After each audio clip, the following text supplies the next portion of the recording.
All right. Welcome back to the Achilles Heel Tactical Podcast, a podcast built around having meaningful conversations intended to help men become more capable, more competent, and more accountable in how they live their lives as protectors, husbands, brothers, and leaders. So, I'm your host, David Acosta Jr., and today's guest is somebody I've wanted to sit down with for a long time, Kevin Estela.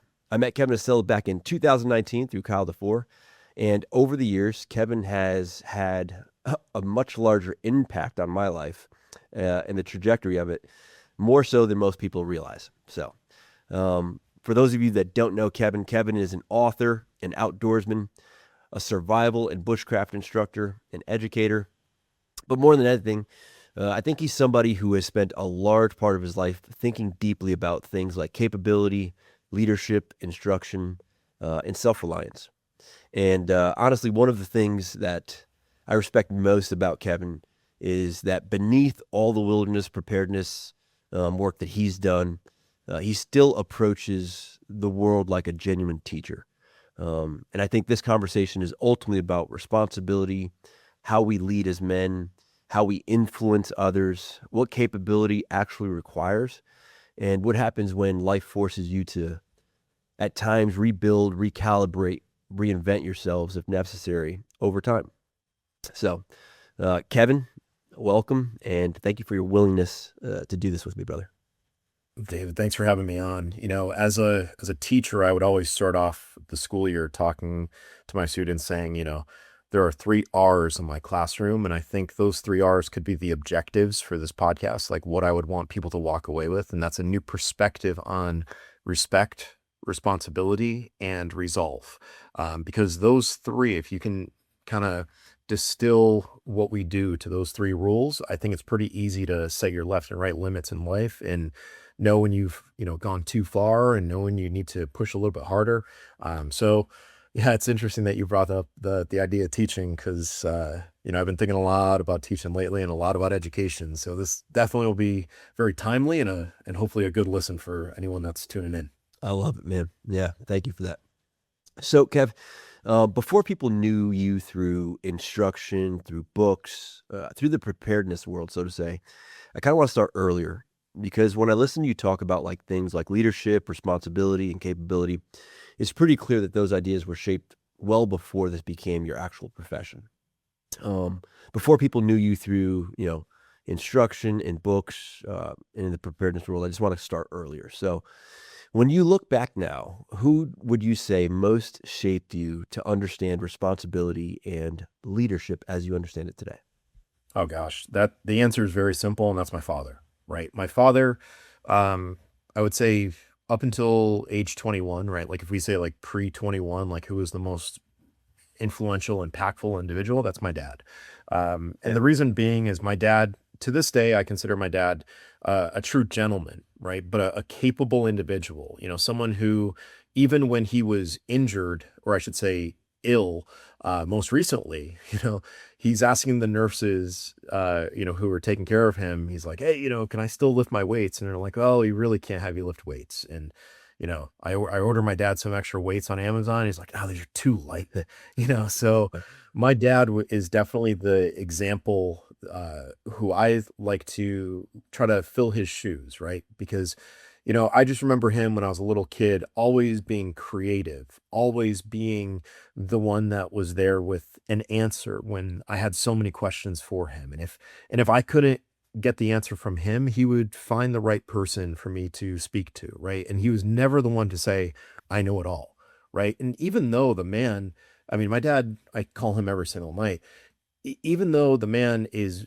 very skilled, right? I mean, skilled musician, skilled with languages, a physician, right? He speaks 6 or 7 languages right now. Like the guy is incredibly intelligent, incredibly skilled in so many different ways. He was very humble, and granted, he's Filipino, so he has his own quirks. And I know that about my ethnicity. Like he liked singing karaoke and, he liked, dressing in suits all the time. But, that guy, he is absolutely the most formative individual in my younger years because he taught me how to respect people. He taught me how to see the world.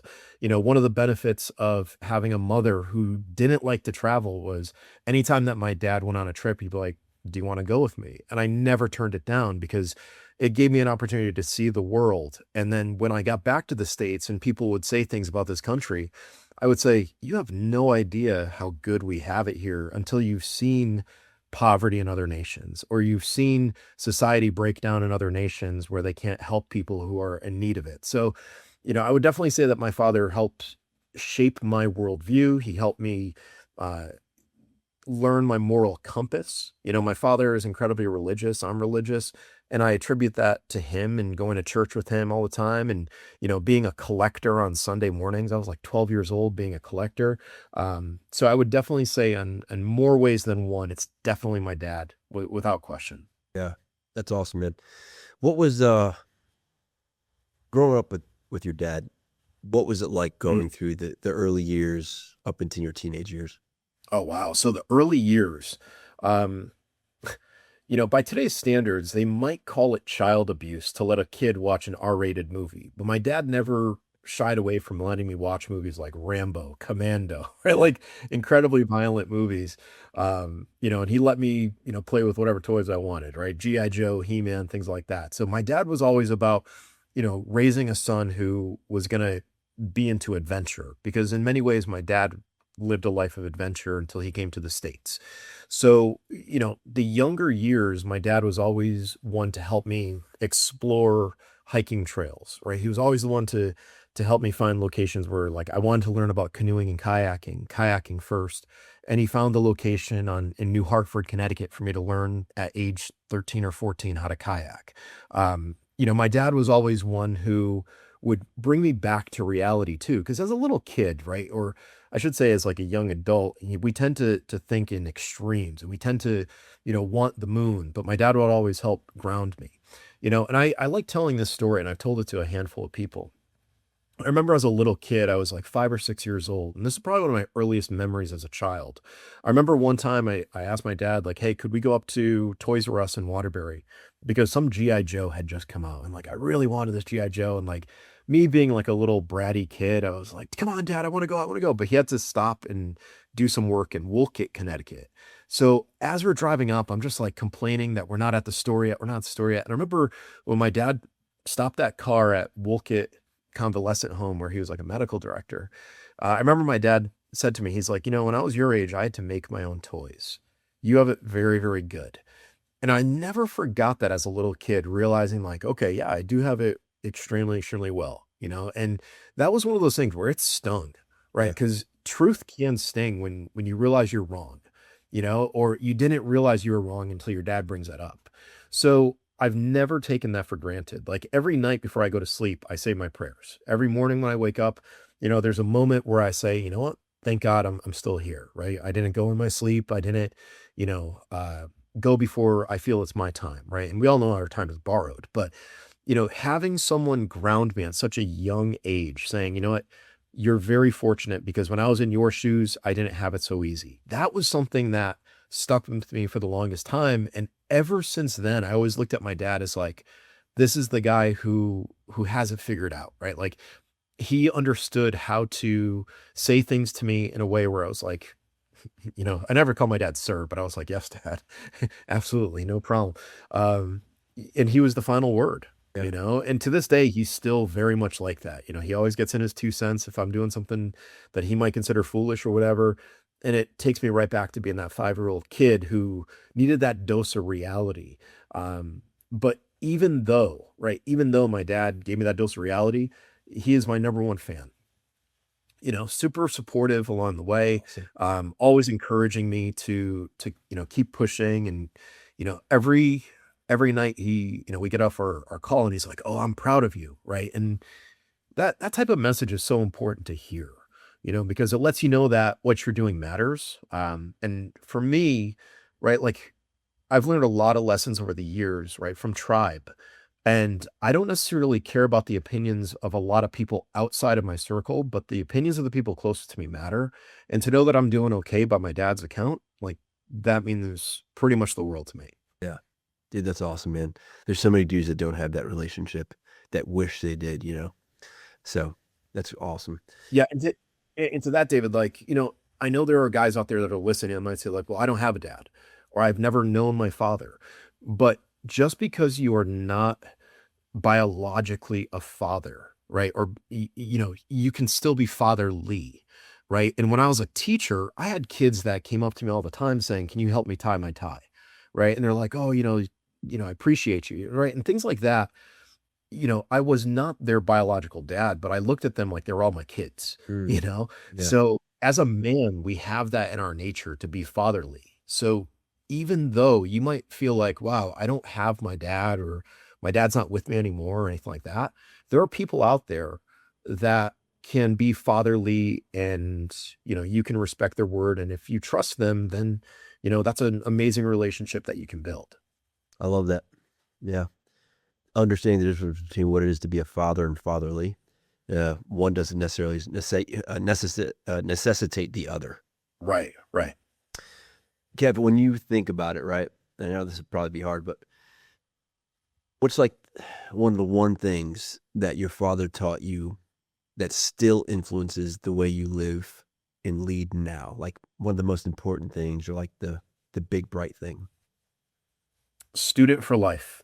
That's the one thing that my dad has said ever since I was a little kid. He's like, you have to always be a student for life, right? And I watched him constantly read his language books and practice the piano. And I watched him, get into all different activities over the years. And that's something that, I'm very, very much, you know, uh, someone who follows that to a T, right around the time that we first met, I had just received a scholarship to Gunsight, and I was like, hey, I'm going to train with John Lucarelli on the 1911, and I'm going to practice because I want to go to Gunsight and be really tuned up on the 1911. And then the following year, it was like, I want to learn the Jeff Cooper scout rifle inside and out. So I went back to Gunsight and I shot the scout rifle. And then, I went through different phases where it was like, hey, I'm really going to make this my revolver year. I'm really going to make this my year to do XYZ, and I'm going to do more hunting this year. Like, there are so many things that we can do that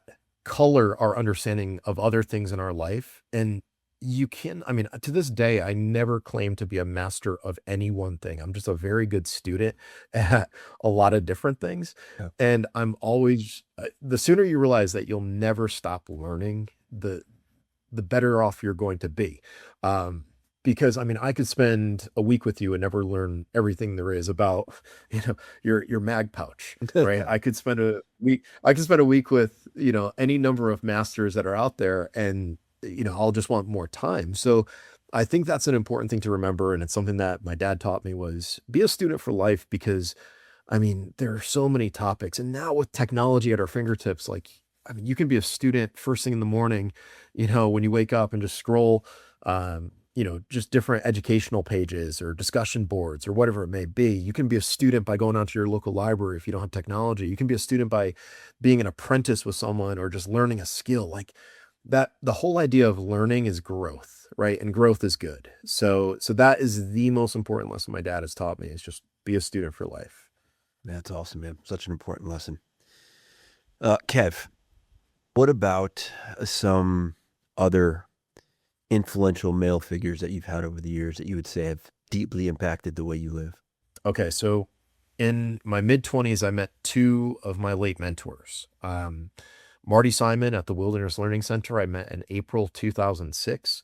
And then in July of 2009, I met Pamanatuhan Kursayak. I'll start with Marty. Marty was a Vietnam veteran. Marty was the owner of the Wilderness Learning Center, which was the survival school where I had a tenure for a while as the lead instructor. And Marty was someone who validated a lot of training that my dad gave me, right? Like, my dad showed me how to build fires. My dad showed me how to tie certain knots. Well, when I went to the Wilderness Learning Center, that was like a formalized curriculum that we followed when we taught week-long survival classes, whether it was the basic class, advanced class, eventually the winter class.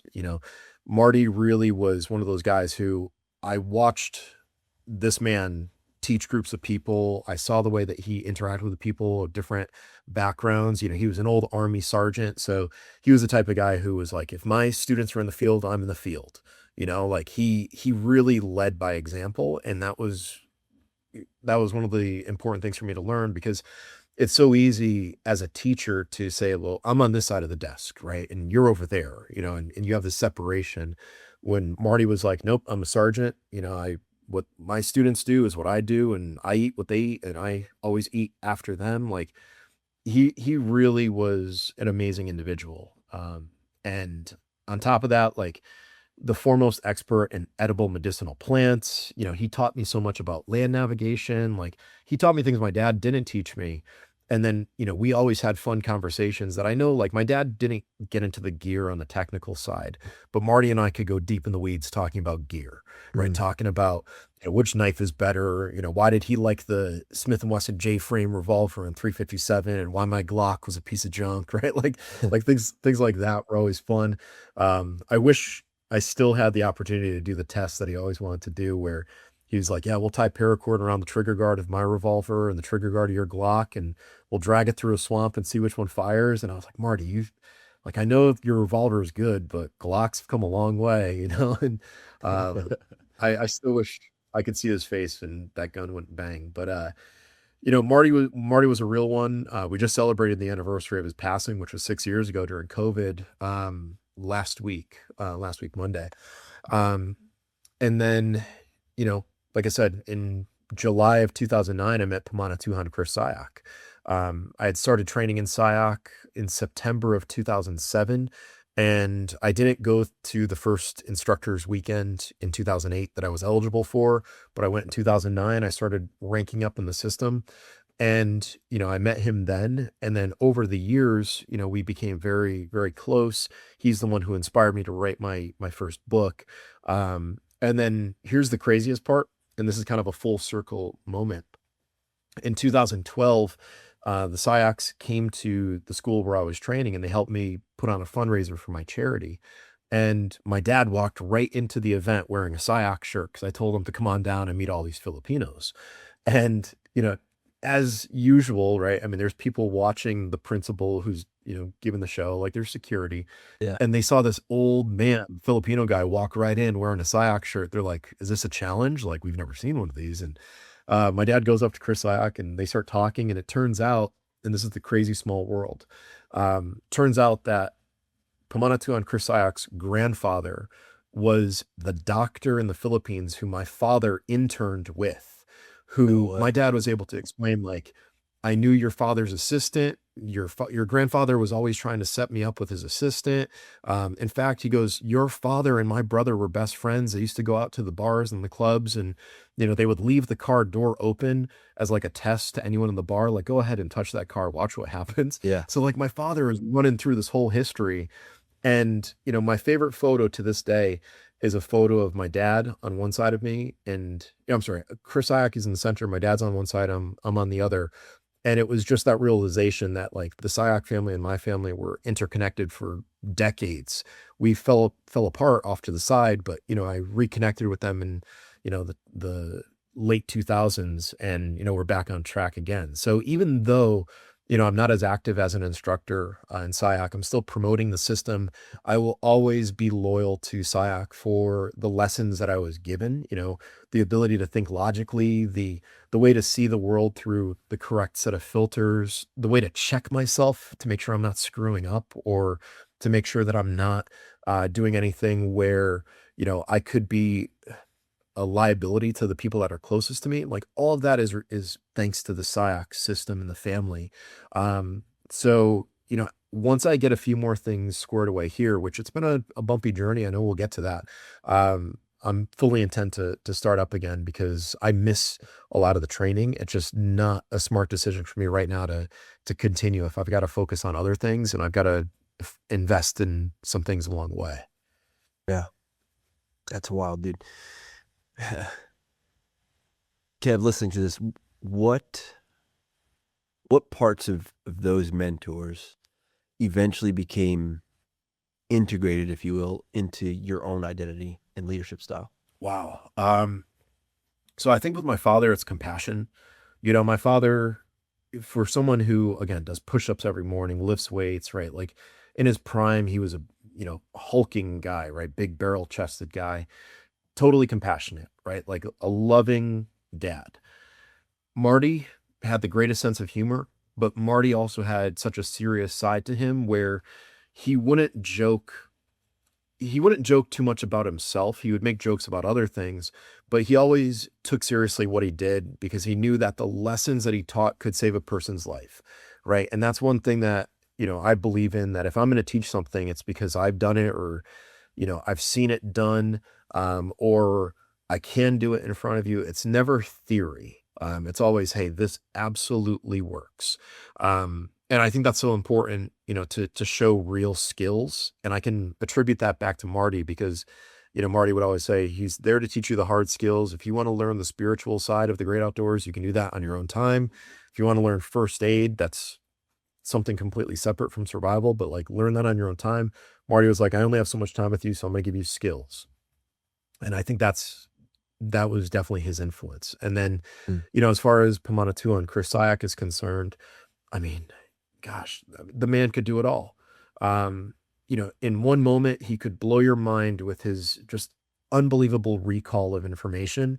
And he was an encyclopedia of knowledge of all things Filipino martial arts, of, firearms. I mean, anything you wanted to talk about. And then he'd go from like having you, questioning like, okay, I'm an intelligent human being, but how are you backing me into this corner with this, a lot of people would call them games, but they were, logical exercises.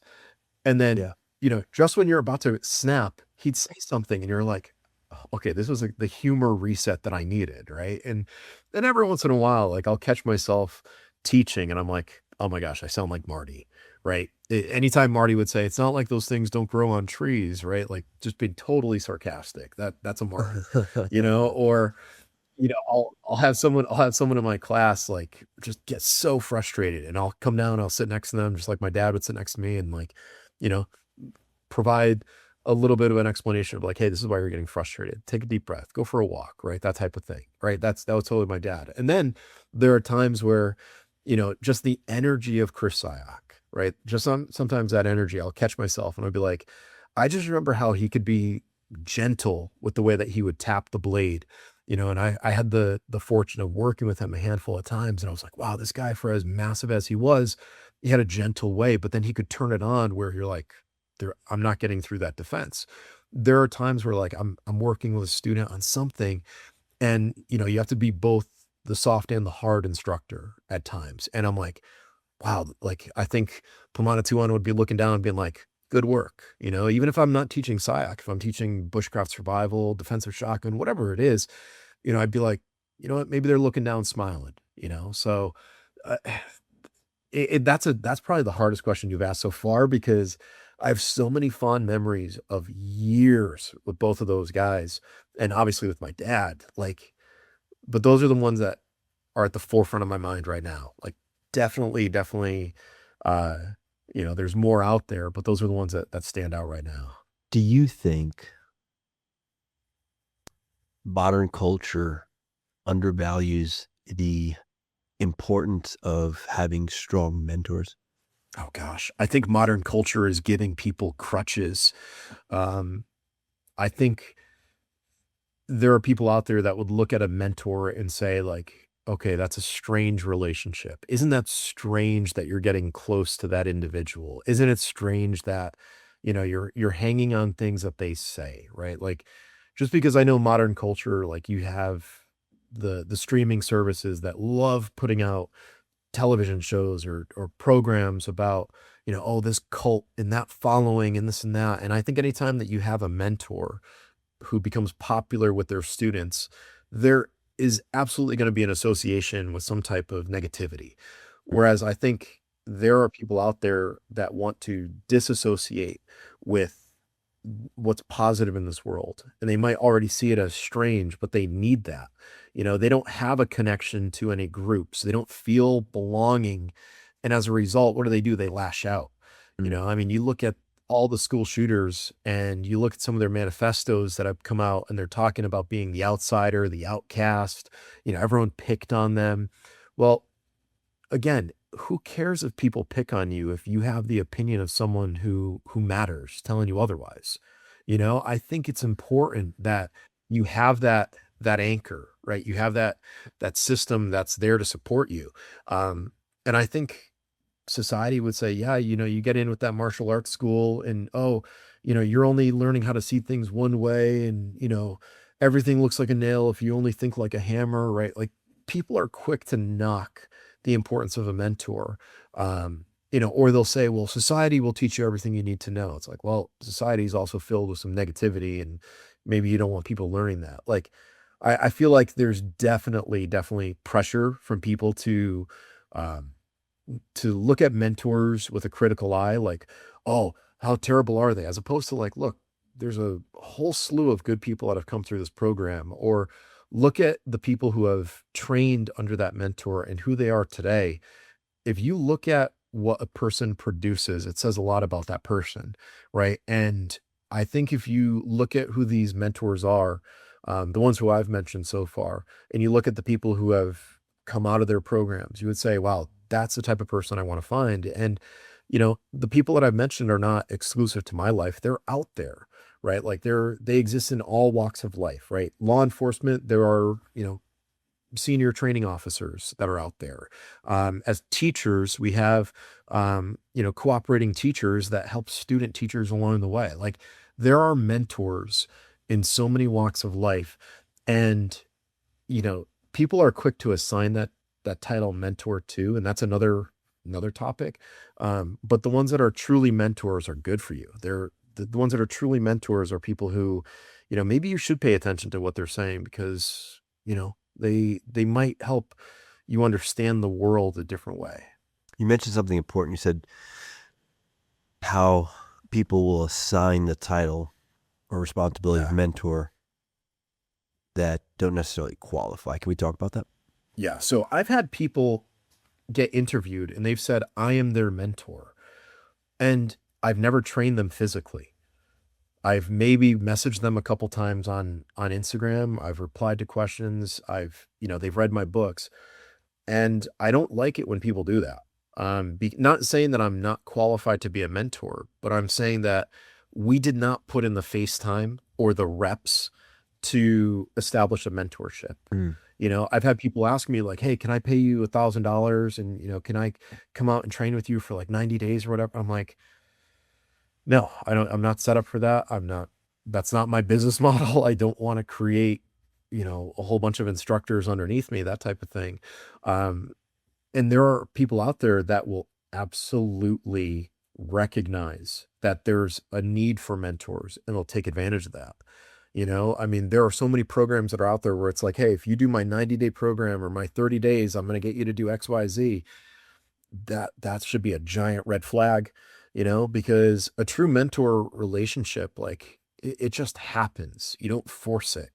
It just happens. Like I could easily say that there are other people in the SIOC organization that are mentors, and they were, but the foremost mentor was Pamana Tuhan. I could say that Marty was a best friend because he was one of my best friends, but he was more than a best friend. He was a mentor, Yeah. right? My dad is more than a father. He is a mentor, and we say this word mentor, it should hold some weight. And it's kind of like when people constantly curse and they drop the F-bomb. And I know there's probably young men and parents of young men that maybe want their kids to listen to this. So I'm not going to drop the F-bomb, but when someone uses it too much, it loses its weight, right? Mhm. And I'm not saying don't ever use it. Gosh knows, I drive in traffic and I occasionally let one slip.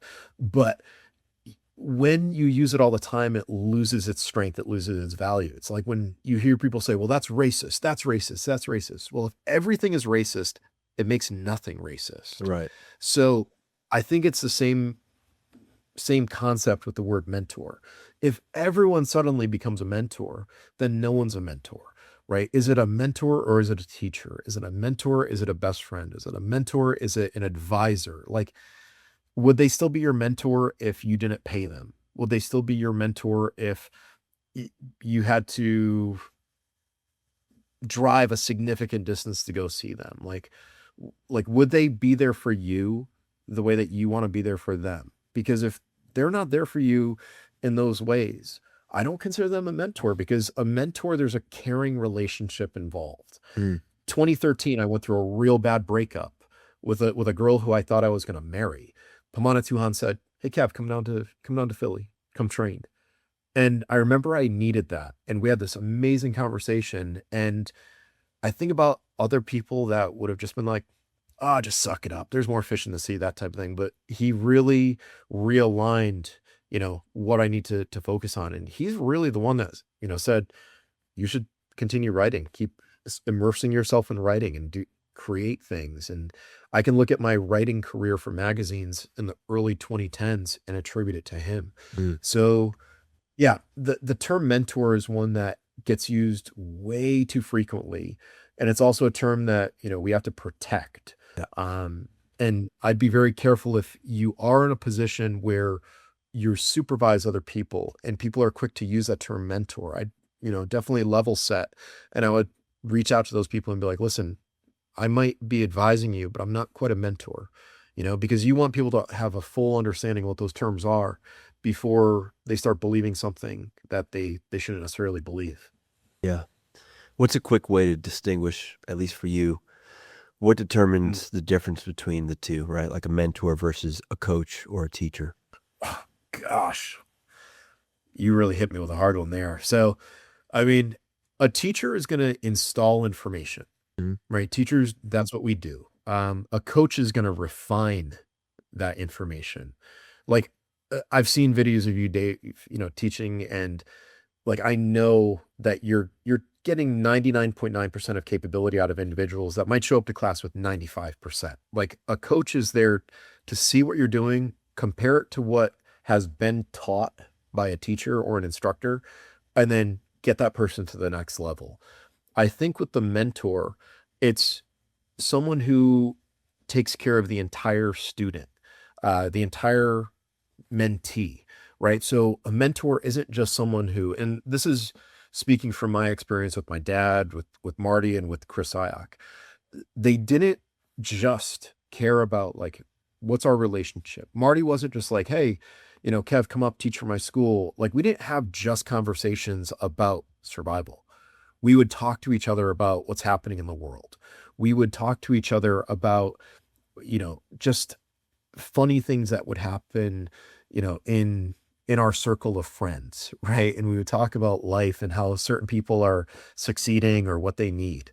With Pamanatu and Kersayak, same thing. He didn't just care that you knew the physical side of Sayak, right? And people are quick to point out, like, "Oh, you guys are the ones that have all the blades." Like, I just showed my friend, who I spent the weekend with out in Oregon this past weekend, Josh, from Paladin 33. I just showed him The Hunted. He never saw that movie. I'm like, The Hunted was filmed right here in Portland. And he's like, "Wow, that's a great Blade movie." And like, he's seeing Benicio do the modified 3 of 9 template. And, he's seeing all this stuff. He's like, "That's so cool. Like, tell me more about Sayak." And I told him, I'm like, Pamana Tuhan told us and taught us that the physical side is important, but what can really damage a person are some of the things that we can do to ourselves that we volunteer for. Like, if we don't have our faith in line, if we don't have our health in line. So I see the difference between teacher, coach, and mentor being levels of care and levels of commitment. So you think about it like a teacher, I care that you understand the curriculum when you're in my class. And obviously, as a teacher, we wore a lot of different hats, social worker and big brother and things like that. But as a teacher, it wasn't my place in front of the classroom to talk to kids about, faith and morality, my personal views on it, because I was a public servant, right? Mhm. A, a coach is different because, like, you can really say, "Hey, talk to me about your diet. Talk to me about, how are you feeling? Are you hydrated?" Like, whatever it may be. Like, I feel like there's another level of care. And then as the mentor, it's the total package. It's everything that an individual brings to the table, physically, mentally, whatever energy they're bringing. Like, that mentor's got to pick up on all of it. And, they're partially responsible for for how that individual leaves them, once they're done speaking to them. So I think it's just different levels of care. Yeah. That's the maybe a longer answer than you were No, looking for. not at all. I love long answers, man. Like I'd rather get depth, so I appreciate you breaking that down. That's a great understanding for dudes to understand, because I feel like a lot of guys nowadays, especially in our current culture, are looking for good Mm. mentors, looking for good mentorship, and they just don't know how to distinguish and define the difference between who's a teacher, who's a coach, who's a genuine mentor. So thank you for doing that. Actually, let me throw a question at you real quick. There are people out there who are older than me Yeah. that are saying you're a mentor. And I know that you're probably getting the same thing. How do you feel about older guys seeking out a younger guy as like, wow, you really have it going on? Like, I want to do things the way you do. Like, do you have any thoughts on that? Like with the seniority and the age and all that? A lot of times I see that just within my circle. Most of that comes down to faith and theology, right? Like some of these guys are accomplished, great providers for the family, entrepreneurs in that regard. And the financial component is there, right? But they lack on two other components, which is being the protector, genuinely, what that means, not just protecting your tribe or your family from a provision standpoint, but doing it from a physical and structural perspective, as well as protecting them spiritually. All right. So a lot of the times that I get that, it's generally from like, hey, you have a certain way of looking at this, like what affects that? And it's ultimately my faith. So for me, I generally find it from that perspective. That's the way it comes to me, is generally what's lacking is the component of faith and how I lead at the family level. Not that I'm saying I'm the best at it, but it's something I study deeply. It's the most important thing in my life right now. And it's one of those things where it's like, it's generally relational to a biblical worldview for my faith and how that impacts the way I view the other components of masculinity, right? Like not just being the provider, but being the protector physically, as well as like being the protector spiritually, emotionally, mentally. So that's the way I generally see it, man. What about you? Like, And that's how does that make you feel about it? Oh, I completely agree. I think it's so easy to get wrapped around the axle thinking, as an adult, as a man, as a provider, you have to have this, but your life could be in shambles elsewhere. And I think when, someone focuses too much on career, right? Too much on career where they let their health go away or they don't spend enough time with their kids or whatever. I feel like that's when that envy starts seeping into their mind saying, I really need to step back and focus more on, the way that, I used to look when I was younger, like, oh, I've packed on a few extra pounds, right? And they don't set aside time to test themselves, Mm. to, throw on a backpack and see if they can still ruck, whatever it may be, a, 15 or a 20-minute mile, whatever their standard is. I feel like that's one of those things when I have guys come to my class and they're older, I'm like, wow, I feel honored that you would say that, but you've also done things that I wish I've done so far, Yeah. so whether we're talking about like a mentor mentee relationship or just a group of guys, Mm-hmm. right? Because I think, when you have that tribe, when you have that group of individuals that all bring something so incredibly powerful to the table, someone who might be the faith leader for a group, someone who might be, the person who brings the ability to do medicine to the group, like the healer, right? You have someone who can bring capability to the group because maybe they have, a knife company, right? Or they understand, whatever. I mean, I think that strength in that tribe is so, so powerful.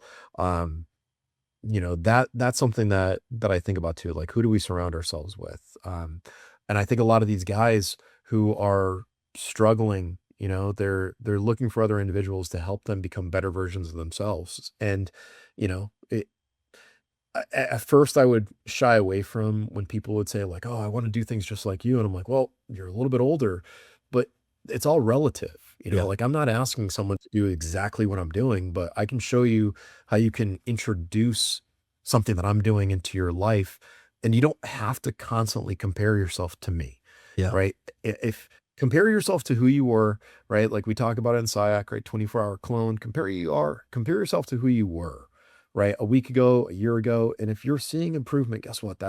you're moving in the right direction. 100%. So, yeah, I think that's just an interesting thing that happens It is. in the training world when someone older who you might be looking up to says that they actually look up to you instead. That's one that makes my head spin sometimes. Yeah, it's super interesting. And it's one of those things you just handle with logic, right? Like where it can be mutually Right. beneficial, where it can provide value, and generally mutually.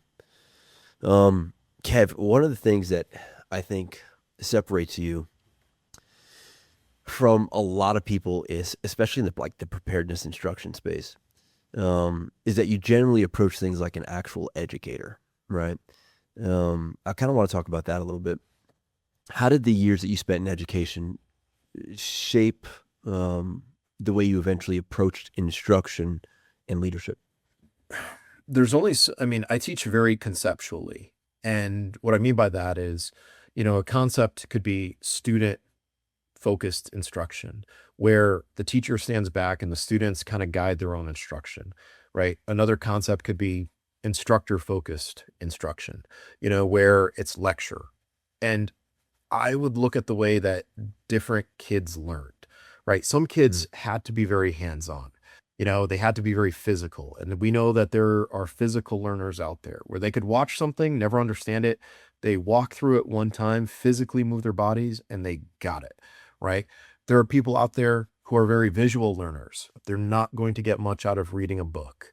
But if they watch a documentary, they will never forget the details. And Mm. then there are the auditory learners, right? The people that have to hear things. And, you might notice the kid, they're zoning out, they're looking all different directions in the classroom, but then you check in on them and they just happen to know everything you're saying because they don't need to visually input your instruction because they're auditorily doing that.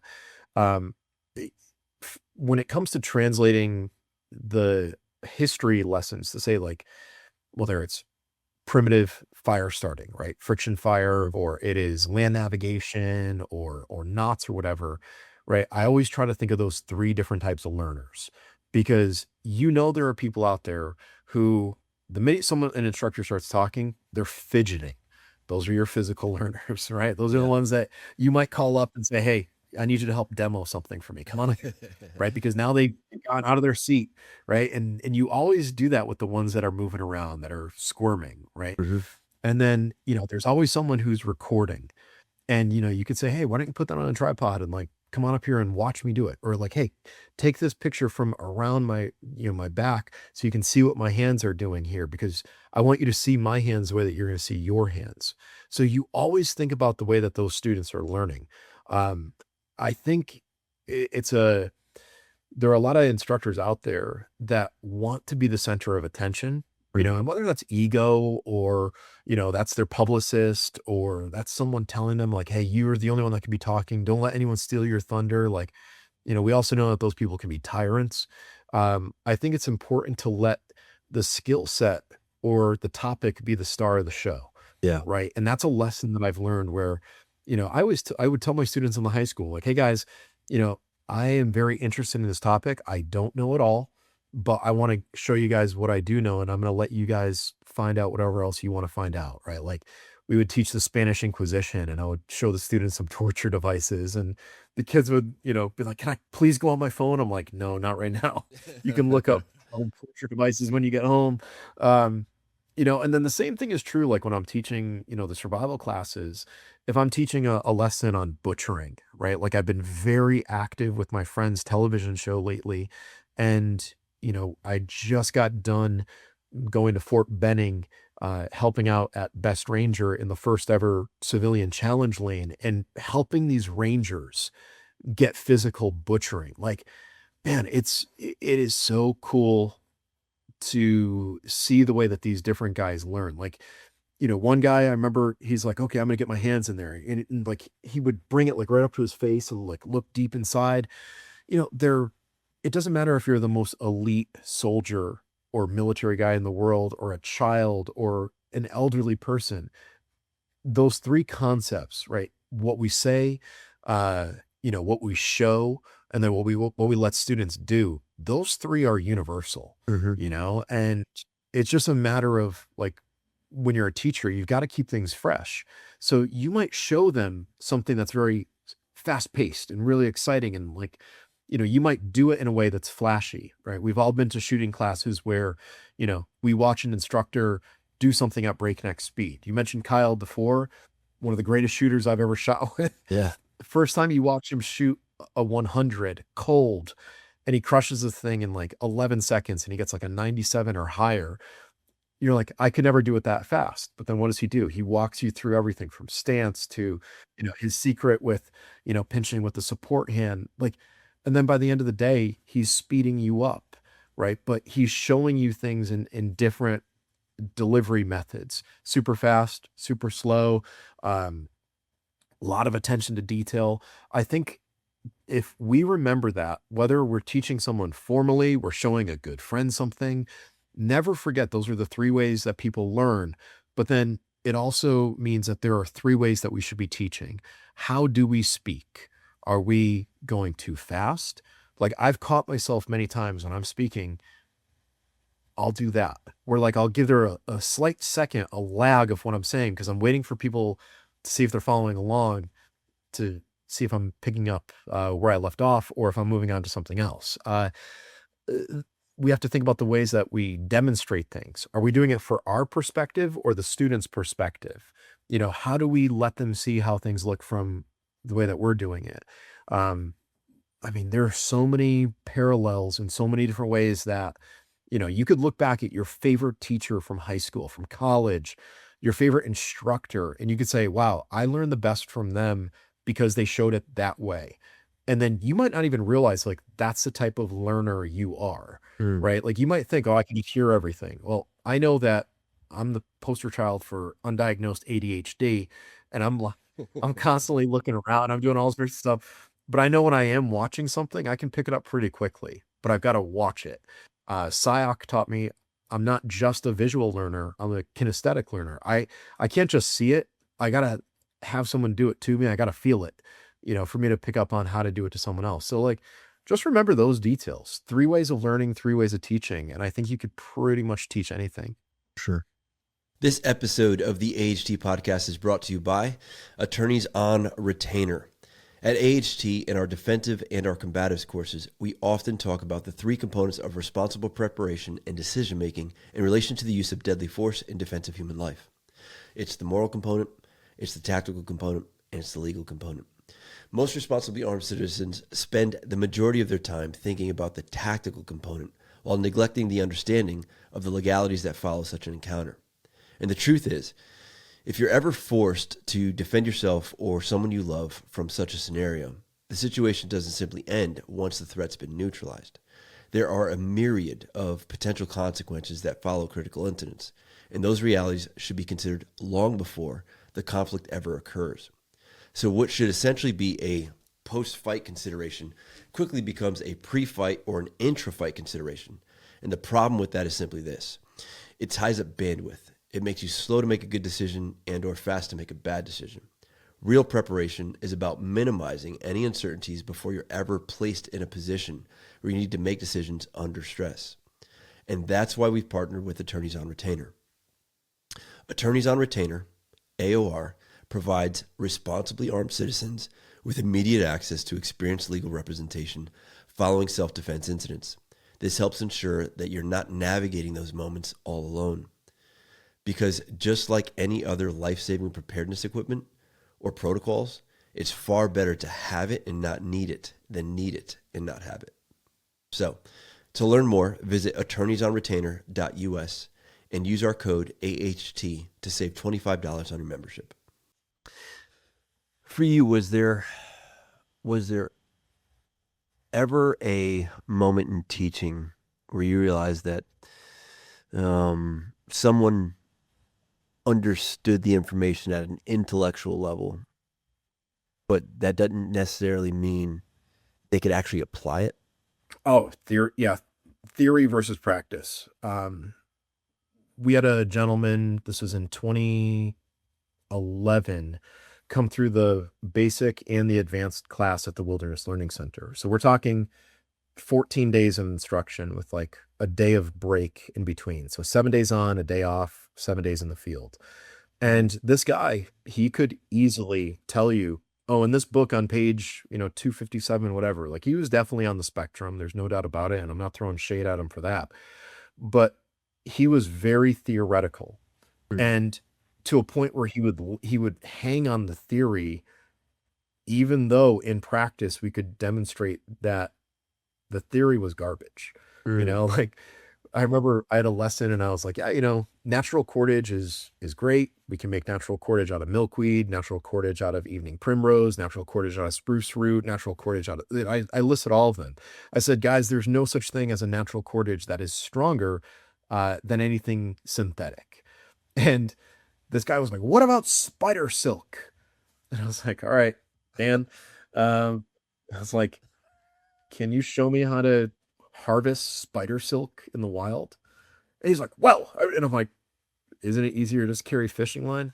And it was one of those where that shut him down. And I didn't mean to like drop him in his place like that. But at some point as an instructor, you have to separate like, okay, yes, this is how it's been done, or this is the theory behind it, but this is a better way to do it because we can pressure test it, right? Like uh, Master Chim knows a lot about a lot of things, and pressure testing is something that I highly recommend everyone does with their theory. Mm. If you think it's so good, put it under some pressure, and if it holds up, it is fantastic. It's not just theory; you can do it in practice. So yeah, there's definitely been times like that where other students have said things like, well, I carry this because I can do XYZ with it. It's like, okay, let's take a step back. I'm not saying what you're carrying is wrong. I'm not saying what you're doing is the only way, but let me just show you something that I can do with this.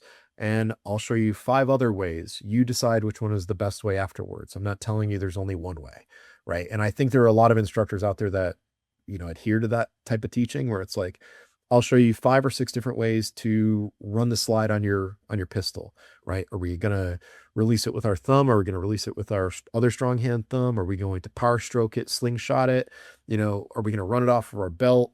Like Yeah. which one is the correct one? Well, how about the correct one is the one that gets the bullet into battery, right? The cartridge into battery and makes the gun go bang. In that particular case, if it goes bang, guess what? You did the right one. But there are other guys out there that will just tell you there's only one way to do something. It's like, okay, that might be cause for concern. And it's okay to ask questions like, is this the only way we can do this? Because what if there's something else? Yeah. Because that creativity, that curiosity leads to innovation. And that innovation can sometimes be really, really good for you. Mm. Absolutely. Kev, at what point did you realize that transferring knowledge effectively is actually its own skill, its own art?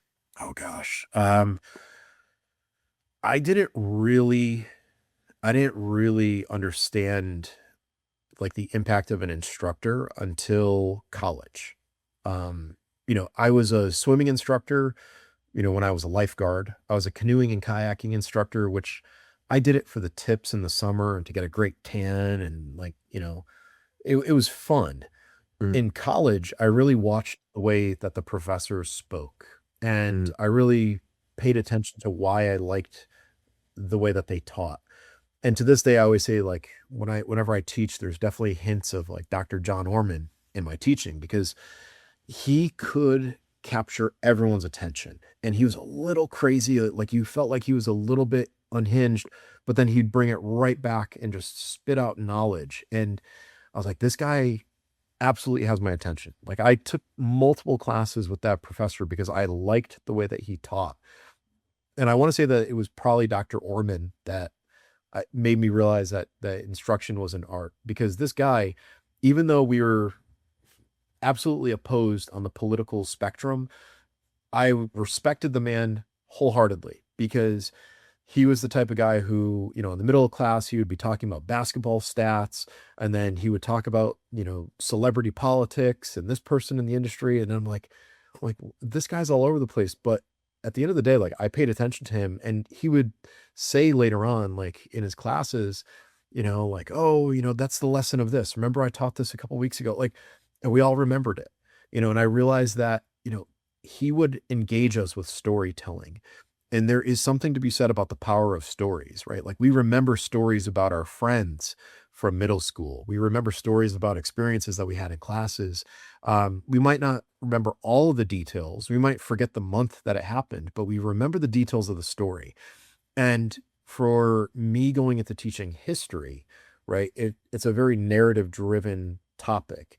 And me teaching bushcraft and survival, well, there's clearly narratives there. When I say, okay, this is why this person died on this hike, right? They didn't do X, Y, Z, right? Or if I'm teaching, something related to hunting or fishing, sportsman skills, I could bring up stories of failed hunts, or I could bring up stories of me, accidentally slipping into a creek and getting my feet wet and, having to walk the rest of the day with soggy boots, right? Like there's always details from stories that we remember. And I think some of the best storytellers become the best teachers. And I think some of the best teachers are the best storytellers. Yeah. Um, because it's such a powerful, powerful uh skill set. Um, and you know, Tuan Raphael Kayanan uh talks about, you know, the the different ways that we can engage with people. And what I mean by that is like there are some people that are very energy driven, like that their story is so engaging, right? Because you're just like, what is the person going to say next? You're following their energy. Then there are ways of making stories more interesting by touching on the senses, and he's an illustrator, right? A Yeah. graphic illustrator. Um, but there's ways of explaining, like, we could show someone immediate action drill, right? Or we could say tap rack bank, right? And that idea is now we're using, like, what is that term? Onomatopoeia, tap rack, right? Like it almost sounds like the action of what we're doing. So we're not only saying it, but we're letting people, feel it by demonstrating it that way. Like the more senses we can get involved in a story, the better the story. And you look at someone like Jack Carr, describing rain coming down and, having like a staccato sound. Staccato is not just a pistol; it's a rapid rate, Yeah. right? So like, I definitely think that there's something there about, being a good storyteller, being a good teacher, those two skill sets going hand in hand. And, you know, I mean, I could think about that one for a long time, thinking of other teachers, but I definitely think it's a skill set. And like I said, I think my first realization of that was Dr. John Orman in like 99. Yeah. Do you think, like, listening to this makes me wonder, do you think that today we have a problem with people confusing access to information with actual learning? Oh, that's a good one. So let's break it down, right? Access to information. We have more power in our hands, right, with a cell phone than an Encyclopedia Britannica back in the day. Like order them from the mail, you get this, 26 or 27 volume Encyclopedia Britannica. But the minute that book is on your shelf, the minute it's published, it's out of date. Our phones are more capable, right? Wikipedia, yeah, Wikipedia has been sued for false information. Wikipedia is a starting point, but it's not the end point. We have so much information that we're constantly being exposed to it. Sometimes we need to just, sit still and, you know, stop those impulses, because I think, many times when we're exposed to all this information, it's information overload. We don't know what to process. We forget to process what's important. Like, um, and I think we also get numb to all the information that's coming in, where it's like, whatever, I've seen that before, right? Like people just get numb to learning, like, oh, I'll just Yeah. come back to that, right? And then if it's online, it could be taken down. I think, to go back to your question with the idea of like actual learning versus access to information, I think people fail to recognize like when they should be learning. Like, how many times have you been to a seminar where someone is talking and no one, like they might not allow cameras there, no one has a notepad?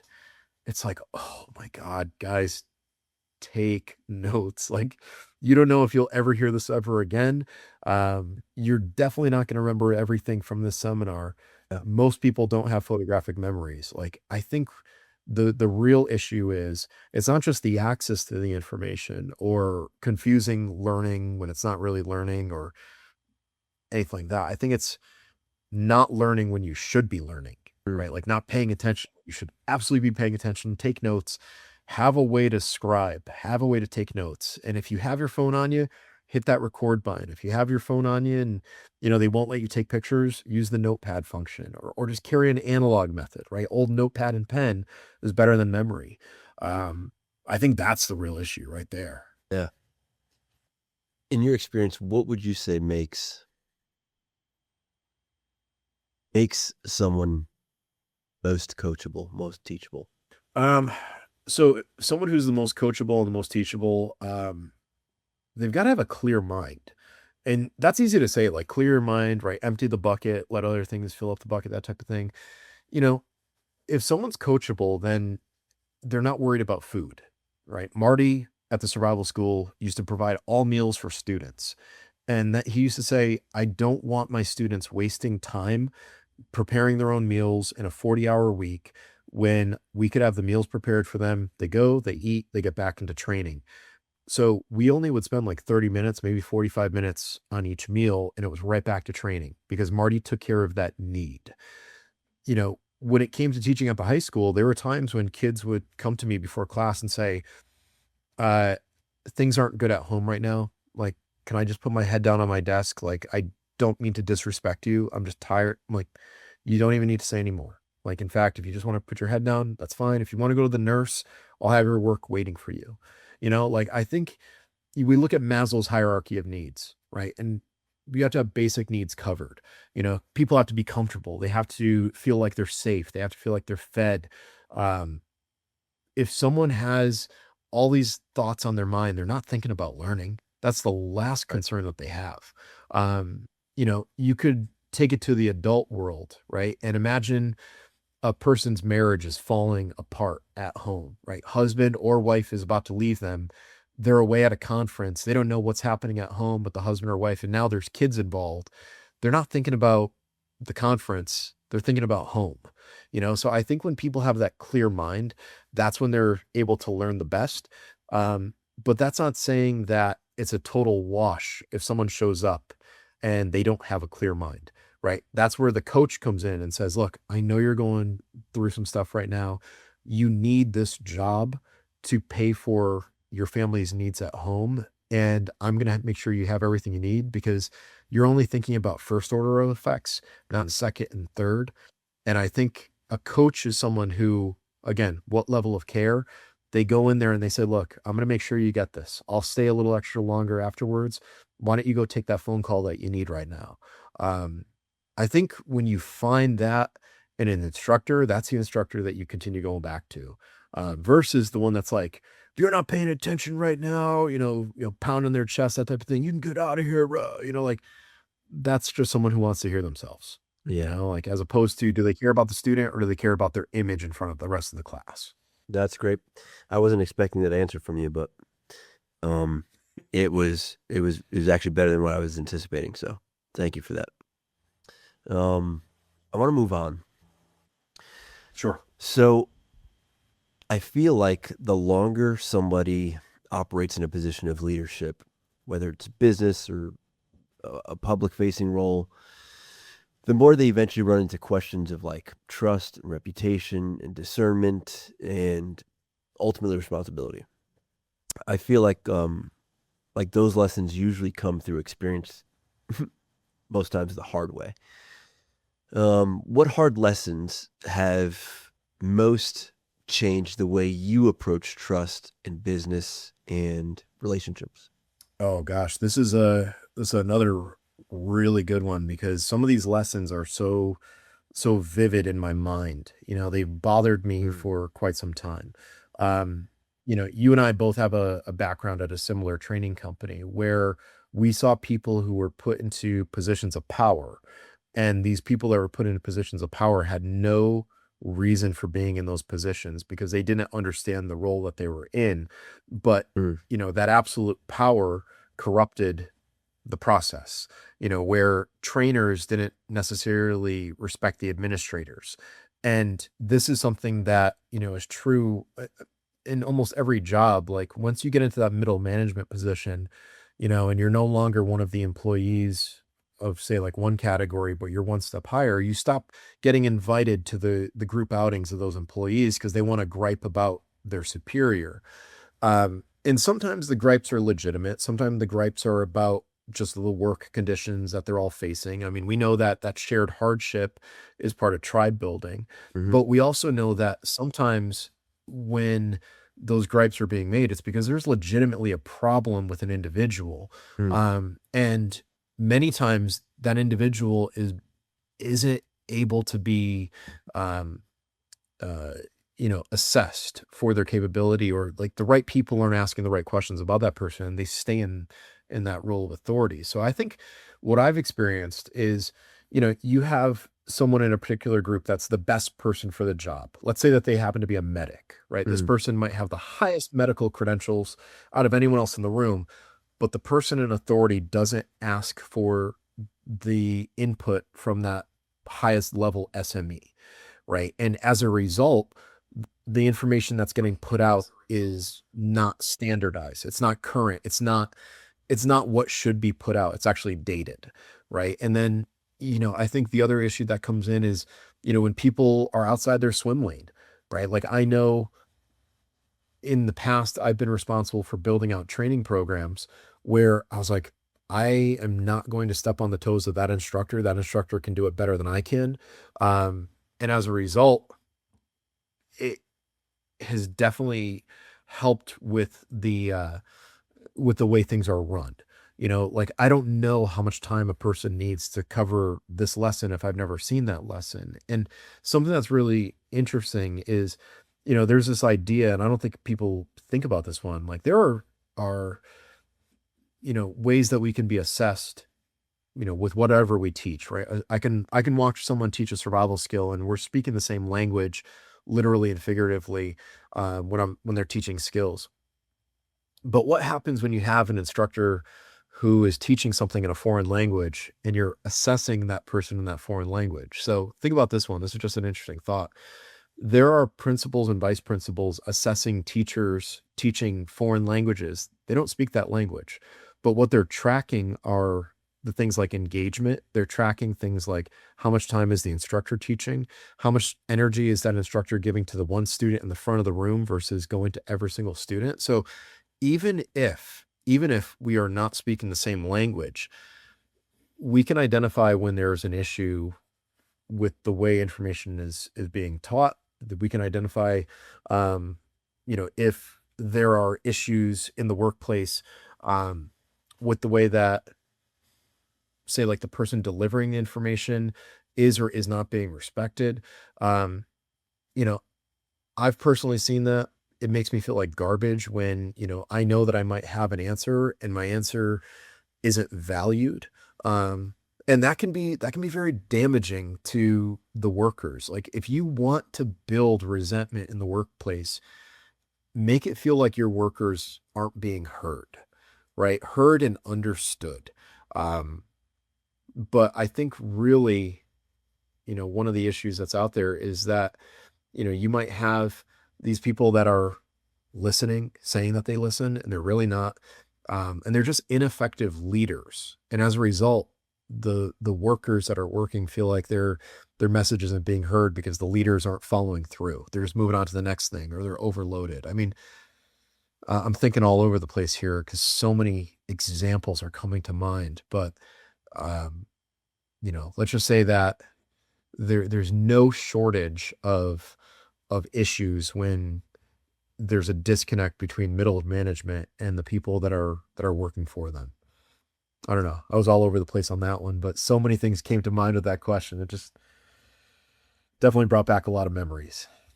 All right, so I want to touch on something briefly that comes up a lot these days, and that is the subject of nicotine. There's a growing body of research around nicotine and its cognitive effects, specifically its ability to increase focus, alertness, and reaction time in the short term. We've personally found benefit in using it responsibly in the right context. So for myself and the rest of the team at AHT, if we're going to use something, we just want it to be clean, consistent, and controlled. And for us, that's where Zimo comes in. So if you are already in that lane, kind of already tracking on this, or at least considering it, you can support those who support us by going to zimopouches.com and check out what they have to offer. If you decide you want to make a purchase, feel free to use our partnership code at the checkout. Partnership code is AHT20. That's AHT20, and it'll save you 20% on checkout. So we appreciate you guys. Thanks. So, Kev, in relation to that, at what point did you realize that not everybody necessarily operates from the same sense of honor or of responsibility or respect when it comes to business and just life as in general? I think when I was a teacher, I felt like there were a lot of teachers that we all got into teaching for pretty much the same reason. We all got in because, we cared about the kids, we cared about the curriculum. Some teachers would say that the three best things about teaching were June, July, and August, right? Like the time off. But at the same time, like they put up with a lot. Yeah, they put up with a lot throughout the year, because they did enjoy getting the same letters that I got, right? Like, hey, thank you so much for this year. You helped me get into college, like, that type of thing.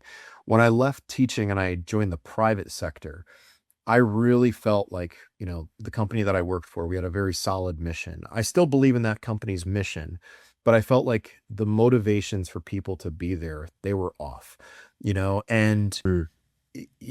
I never will forget a lesson that Pamanatuhan taught where he said, never lose the grace of the art. And what he meant by that was it's so easy to be a joker. It's so easy to, make fun of yourself or clown around. It's so easy to not take things seriously. And yet, what drove me crazy at my last job was when there was information presented in an unsafe way, and it was done in order to satisfy the people that were the advertisers, the sponsors, the people that were paying the marketing bills. And that was something that I couldn't stand for, and Mm. I it was so interesting because many times at, weekly meetings, I would bring up straight truth. And the first time that I felt like I was gaslit, that's when I felt like, the curtains opened up and I felt like, I was seeing behind the scenes of an organization that wasn't necessarily being run for the right reasons, or being run with the mission, you know, at heart. It was more profit driven, Sure. where the quality of the lesson was sacrificed, or the quality of the experience was sacrificed for the profit, or the gear that was presented was gear that was presented because it was the cheapest, right? You can get it off of Alibaba, or you could find it and it wasn't the name brand, but it was good enough. Well, it's like, Mm. would you give that to your family? Because if Yeah. you want to give that to your family or the person you love the most, why would you let someone else buy it? So that was the type of thing that drove me crazy. Here on one hand, the forward facing company, like, yeah, we want to do this, we want to help you, this and that. But on the back end, the people that were running it were more interested in profit than they were in people, having true capability, or products that they knew were going to fall apart. Well, they sell really well. Okay, well, there's no return or warranty service when you're out in the field and you need it now. Like, you don't have the luxury of returning something when it just failed on you and you're in the middle of the wilderness, So that was the type of stuff that drove me crazy. And that's where I realized, not everyone is in it for the same reason. Yeah. When a company doesn't have those basic things to fall back on, right? Like my classroom, respect, responsibility, restraint, and the fourth could be resolve. Um, when you don't have those basics to fall back on and say, hey, are we doing this? Are we making sure that this protects the business? When the culture is not there where we can openly ask those questions, that's when you're going to see a business fail, you know? And with a tribe, when you have a family dynamic, anyone can ask any question at any time. And it's not seen as a personal attack. It's seen as, hey, is this good for the tribe? Is this good for the family? Well, not every company has that dynamic, or that they don't allow those relationships. They let it get to their ego too much. instead of saying, well, it's not about me. It's about this company that I'm building that is going to survive long past me, you know? So I feel like that's where I started feeling like, you know what, not everyone's got the same way of viewing this world as me, because I would want truth to be at the forefront. If I'm doing something wrong, I want my friends to be like, Kev, for what it's worth, this is what we think you should do. Because if you're my friend and if I value your opinion, I'm probably going to course correct. But when I would offer something with the best intentions, even if it was outside of my swim lane, saying, look, this is what works for me. Why don't we try this here? Just throwing it out there. I was seen as, you know, someone who was disruptive. Yeah. And I was like, you know what? That's the best type of disruptive. So guess what? Call me disruptive if you want. I'm not lying. I'm not being untrue. So yeah, I guess what? I'll sign a piece of paper saying I was disruptive, because I'm not saying I didn't say certain things, because I had the best interest at heart. Right. And I was able to sleep at night, Yeah, you know, because I knew that I had truth on my side. absolutely. For you, how has disappointment in relationships affected the way you structure future relationships? Every failed relationship or every failed hardship, or every relationship that has hardship becomes a case study. It's and if we don't learn from our mistakes, you know, if we don't remember our history, we're doomed to repeat that history again. Um, you know, there's no doubt, and I'm sure you see this with the companies that you work with, you know, there are some really great companies that are so eager to help out, and they're the type that, you know, give you a lot of creativity to come up with a design, and they help you see things through. And then there are other companies that are only in the collaborative relationship to see what they can get out of it. They don't care about you. Mm. And it's funny because there are companies that have approached me, or I've reached out to them, but then I've discovered that they're not the type of company I want to work with, that have become case studies for future relationships, where it's like, you know what? I want to find another company like Exotac, right? I currently work with this company out of Georgia. They make the world's greatest fire starters. They value my opinion. You know, when I go to events, I bring equipment with me and I'm like, hey guys, try this, you know, and then if I wear through something, they send me replacements. They understand that my role is important at that company. And then there are other Mm. companies out there where, you know, uh, I've offered to help. I've gone to events and I was told, well, why didn't you bring anyone? I'm like, I messaged everyone all these times, and me being me, I keep records with all these companies of like, you know, on this day I did this, this, this. I'm like, look, I've mentioned it how many times on this social media. I've emailed people. I'm like, I never saw anything out of you, you know, so Yeah. you can't put this on me. And like every one of those relationships, every one of those hardships or failures or whatever you want to call them, it becomes a case study. And we start identifying what made things fail or made things not successful. And I try to avoid those. So it really comes down to like, you know, the pleasure principle, right? Minimize pain, maximize pleasure.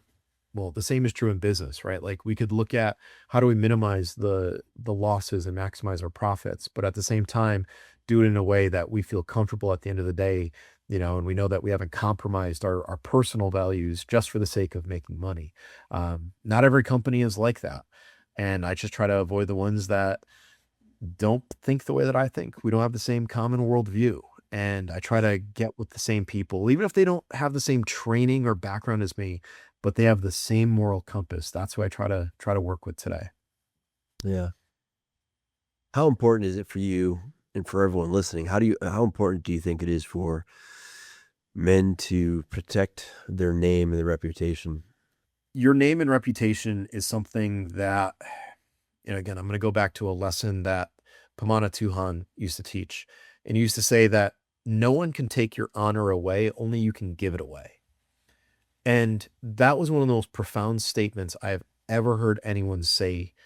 And I think it's so important that we maintain our honor, and we maintain our name. You know, if someone calls you on something and you know that that's not true, you fight until you preserve your name.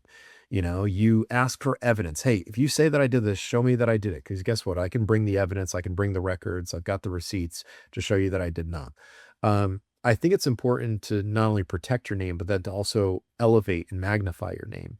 and how do you do that? You have to show who you've built or what you've built.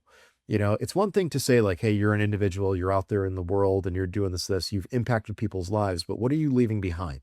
The easiest thing that people will say is, well, they left a family behind that carries on a legacy. Well, not everyone is doing that, and at a young age, right? Even a young age, before you're ready to have a family, you can still leave things behind. Look at all the kids that do Eagle Scout projects and they beautify their community, right? They leave something behind and it's attached to their name.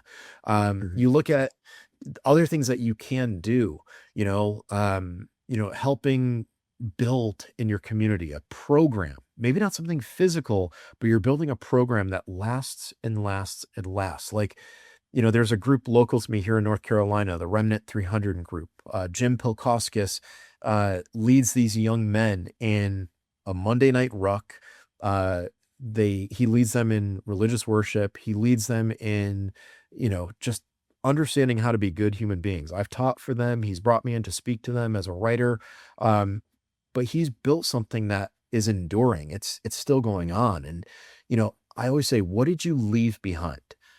I think that's the important thing, because what you leave behind can be positive or it can be negative. There are definitely people out there that have left behind a stain on their name, right? Anyone who has the last name Dahmer, right? Or Stalin or Hitler, guess what? I think you'd have to work extremely hard. It's be it a momentous feat to work past those names to build your name back. But I think it's so easy to elevate people around you and to make the world a better place and to build things that have an impact. I think it's so crucial. Mm.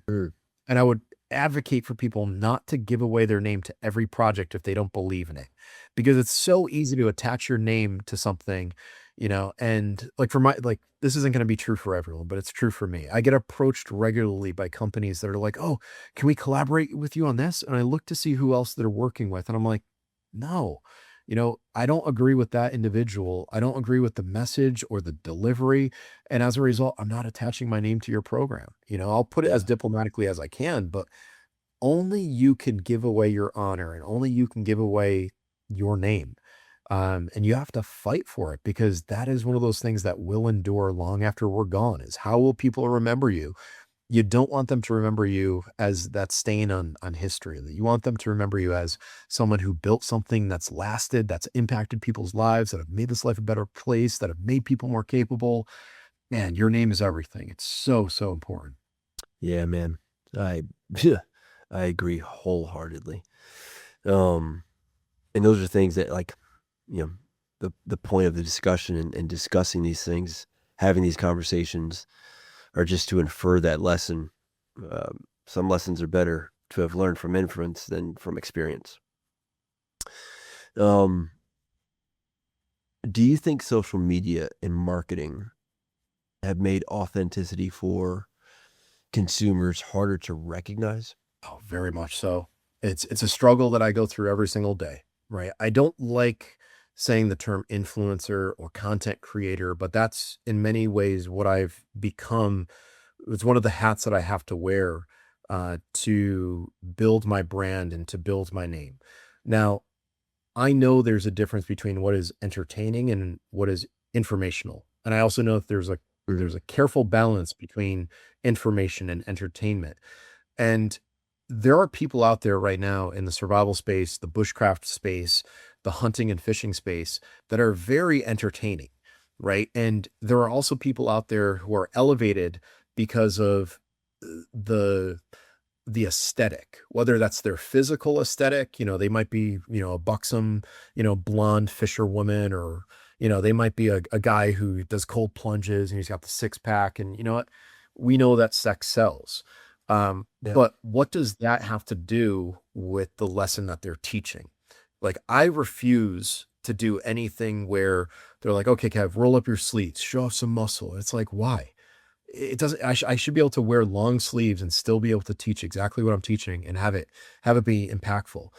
I also know that networks don't care about information as much as they care about entertainment. Look at shows like Naked and Afraid, right? Naked Yeah. and Afraid and some of these other shows are are focusing purely on on the look as opposed to focusing on what is being taught.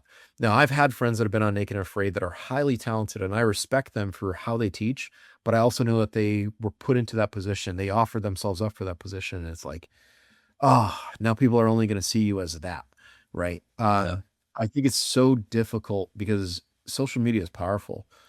Social media right now, people are consuming information through social media more so than they are long form types of information. They're not reading books as much as they are watching clips online.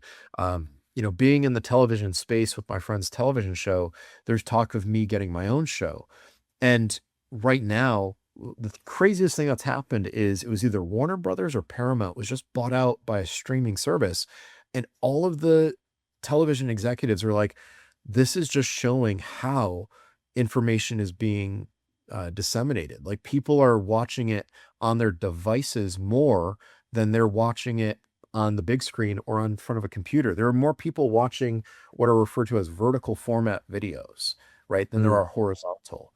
And yeah. that's a simple litmus test that people can apply.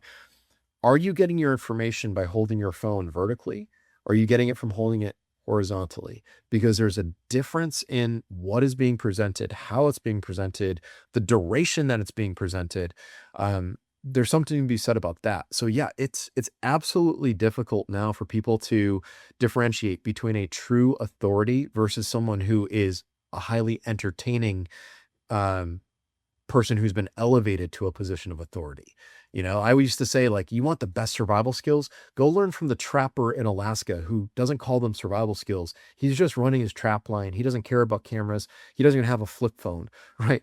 That guy probably has more information than any of the big names that used to be in the survival industry, like Bear Grylls, Les Stroud, Cody Lundeen, Dave Canterbury. Like that guy living it, who cares less about his phone, is probably the best authority, but who's being presented to us and how frequently are we seeing them? So yeah, there's definitely an issue with social media and what we're consuming. Yeah, I agree 100%, man. Ugh. The internet is awesome because everyone has an opinion. The internet is stupid because everyone has an opinion. um, Kev, let's move on to preparedness, man. You got That's what you're known for. And I love your take on it as opposed to like what we generally see in just, nowadays, like you said, with social media, everyone's like a preparedness expert. And I feel like preparedness is one of those topics where like people immediately jump into gear and equipment or like the worst case scenarios. But then like, you know, but the more I've been around capable people, see like what they put out, how they present it, how they conceptualize these things, the more I think preparedness is really more so about reducing dependency, like self-reliance. And that self-reliance perspective really increases, through adaptability. What do you think most fundamentally is misunderstood by people about preparedness as a whole? I think people have a concept that if they have gear, things are going to be easy, right? Like I've Mm. met a lot of people post COVID who have said, "Oh, we went through COVID. We bought toilet paper. We have a food supply in our closet. We'll get by through the next one." And it's like, okay, well, what is the next one? Will it follow the same pattern as the last one? Or is the next pandemic, if we have a pandemic, going to be something that's going to be truly horrifying, where we might have people melting from the inside out, right? Bleeding from every orifice? Because I feel like we got off easy with COVID. And I'm not saying that people didn't die during COVID. I'm not saying people with comorbidities didn't die or it wasn't painful to see loved ones, behind sheets of plastic at nursing homes. But I'm just saying that we got off very easy compared to Ebola.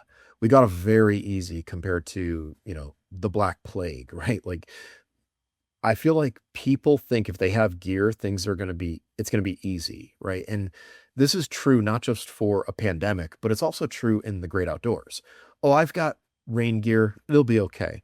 Well, did you waterproof your pack? Did you put a garbage bag liner inside your pack? Do you put things in Ziploc bags? Do you have a large enough shelter where when the rain is coming down, you have living space, not just sleeping space?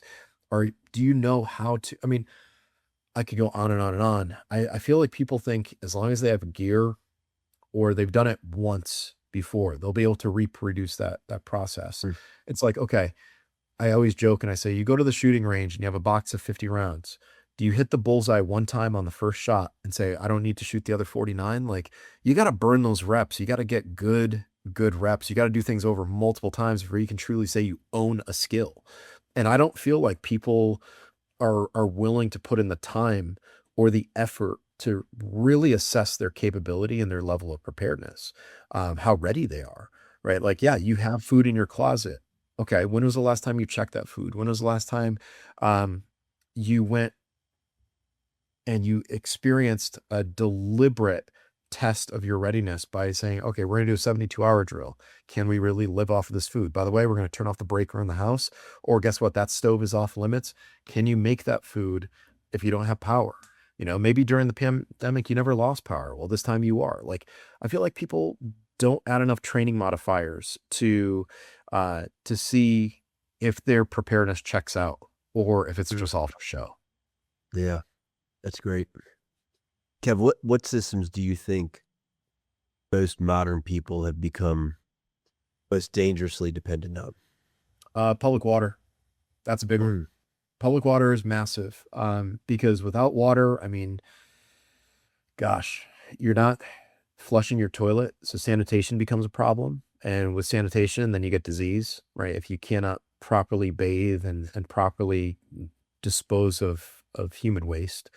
Without water, you're not going to stay hydrated. You're not going to be able to reheat dehydrated foods. We turn on water and we assume it's safe. Most people are not running their tap water through a secondary filter, right? Assuming that the municipality has a filter system or they're not on well water. But like, you can easily get a Berkey water filter and run your water through a water filter before you cook with it.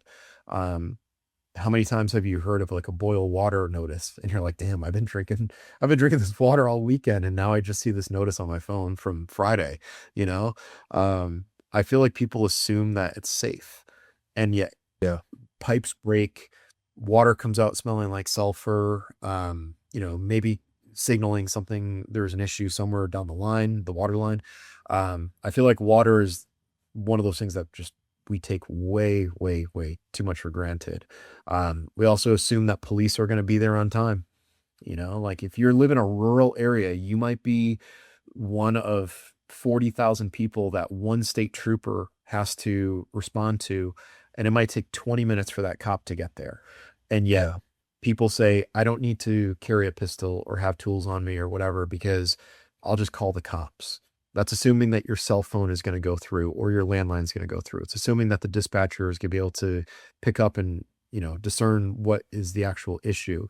It's assuming that that cop is within driving distance, to get to you at a reasonable time, response time. I feel like we rely too heavily on that too. So water, the emergency system. I mean, the other one is just the food network. And there are more people now that are raising their own chickens and getting, their own source of eggs every single day. Like, I'm happy to see that. But then there are people that think that they're just going to be able to get food anytime that they want, and they don't have those emergency stores lined up, right? And not just backpacking foods, because that's like the easy way of saying, like, I've got 3 weeks worth of food. Just you buy 21 backpacker pantry meals and say, oh, I've got 3 weeks of food. Well, you're also going to start feeling like garbage if you eat only backpacker meals, because they're loaded with sodium. It's not real, like, raw food. So at some point you got to get away from that. But yet there are, and we've seen it, there are people out there that'll buy a year's supply of that thinking, I've got food. Well, you're going to go through food boredom, and you may run out of water in the meantime, or, maybe your body will respond in a negative way to eating food with so much sodium in it. So I feel like there's so many things that could go wrong. So many careful links that they just happen to be falling in place now. But we like saying that everything works until it doesn't. Yeah. Kev, at what point, in your experience, your opinion, at what point does the preparedness component become less about hardware and more so a software component, more so a responsibility mindset component? The further you get away from home. 2016 was probably one of the most important years of my life because prior to 2016, I had done a bunch of travel and I had explored the world. I mean, I did a solo trip to Norway, bushcrafting along the way, visiting Viking museums. I'd gone up to Sweden, up to the Arctic Circle. But in 2016, I got an opportunity to travel to Alaska and float over 125 miles in the Sag River inside the Arctic Circle. I could only bring so much equipment with me. And when I got dropped off with my buddy by the float plane, that's all we had. So there were times where it was like, okay, my sleeping bag developed a rip on the inside, and your sleeping bag is critical survival equipment. It's not just comfort. That sleeping bag is what you use to dry out your clothes. You put on your sleep suit, you throw your rest of your clothes in there, and your body heat warms up your clothes, dries them off. Well, at one point, my sleeping bag ripped, and I was like, I need a needle and thread. And I had needles with me, but I didn't have appropriate thread. I had braided fishing line, but braided fishing line, if you try sewing with it, it actually works like a saw and you'll just eventually tear through the material. So I Mm. ended up using a single strand of Kevlar thread that was like part of a Kevlar braid, and it wasn't micro braided. So that single piece of Kevlar with a simple sewing needle allowed me to repair my sleeping bag where I wasn't losing loft.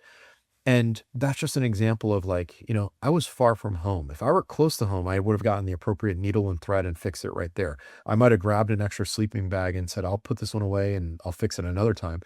But when you get further from home and you don't have resupply immediately available, that's where the true test comes out because we only have so many resources and we have to be resourceful with the limited resources we have. You know, I can show someone how to use your Crusader knife, for defensive purposes. I could show someone how to use your Crusader knife for bushcrafting. I could take someone to that 99.9% of that capability of that tool, and that's using that tool in a very resourceful way.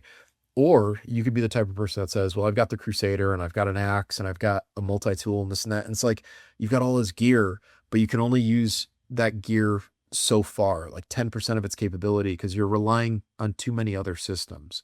I love it when someone shows up to a class and they've got a piece of gear that I can tell they've experimented with. Like a person that brings a bush pot to my class and the whole thing is black because they've tried using it as a bushcraft oven as opposed to just boiling water in it. Like Mm. I feel like the further you get from home, the less dependent you get on gear and the more resourceful you get with ways of using what you have as opposed to wishing for things that you don't have. Mm. Yeah, I love it. For you, what would you say self-reliance looks like in modern life? Like people living in HOAs, people living in modern culture, modern society. What does self-reliance look like in that place?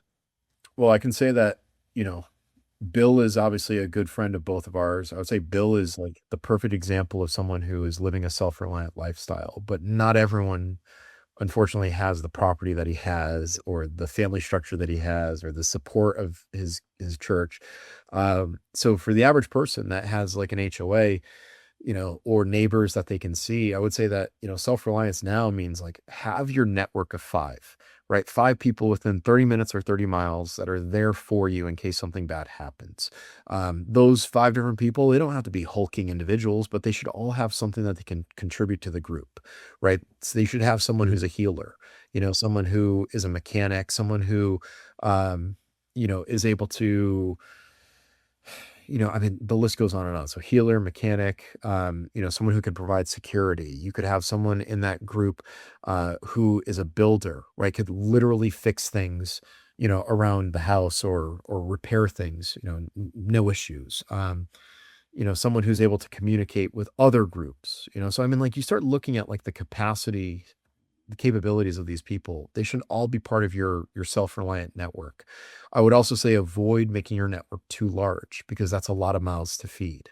At some point, you have to say there's only so much that you can do. And it's more important for you to look out for your family and ensure their safety than to compromise their safety by bringing in all different people. It sounds really harsh, but that's the reality. When I used to be very active with the Wilderness Learning Center, when Marty was still alive, Marty would say, if there's ever something that goes wrong, Kevin, you're welcome to come up here to the WLC, 540 acres. He's like, but you have to come alone. I was like, I got it. I totally understand that, Marty, because he had enough food for him and his wife and his animals, didn't have enough food for me and my loved ones. It's like, you got to Right. take care of your own. So that's something that you have to think about too. Like, keep your network small. Be very careful with the information that you put out there. In the world that I live in, I have to promote a lot of different things, for social media, but I don't like showing my neighbors, people that aren't in my circle, the things that I own. So I'm Right. very careful when I load my vehicle for going to the range or going to teach a class. I have it backed right up to my house. And I usually do it at night when I know that people are inside having dinner, because I don't want to do it in the middle of the day, letting people see me, bringing rifle cases in and out. You got to just really, really never forget that idea of protection, because that's so important. And, there are going to be people that are going to lean heavily on you, and maybe they deserve your help. But then there are other people that are going to try to lean on you that they haven't earned it. And Sure. you have to be strong enough to say, I can't help you. And that's not a insult. It's just a reality. Yeah. How much of a role does awareness play in this? Oh gosh. People give away their awareness all the time.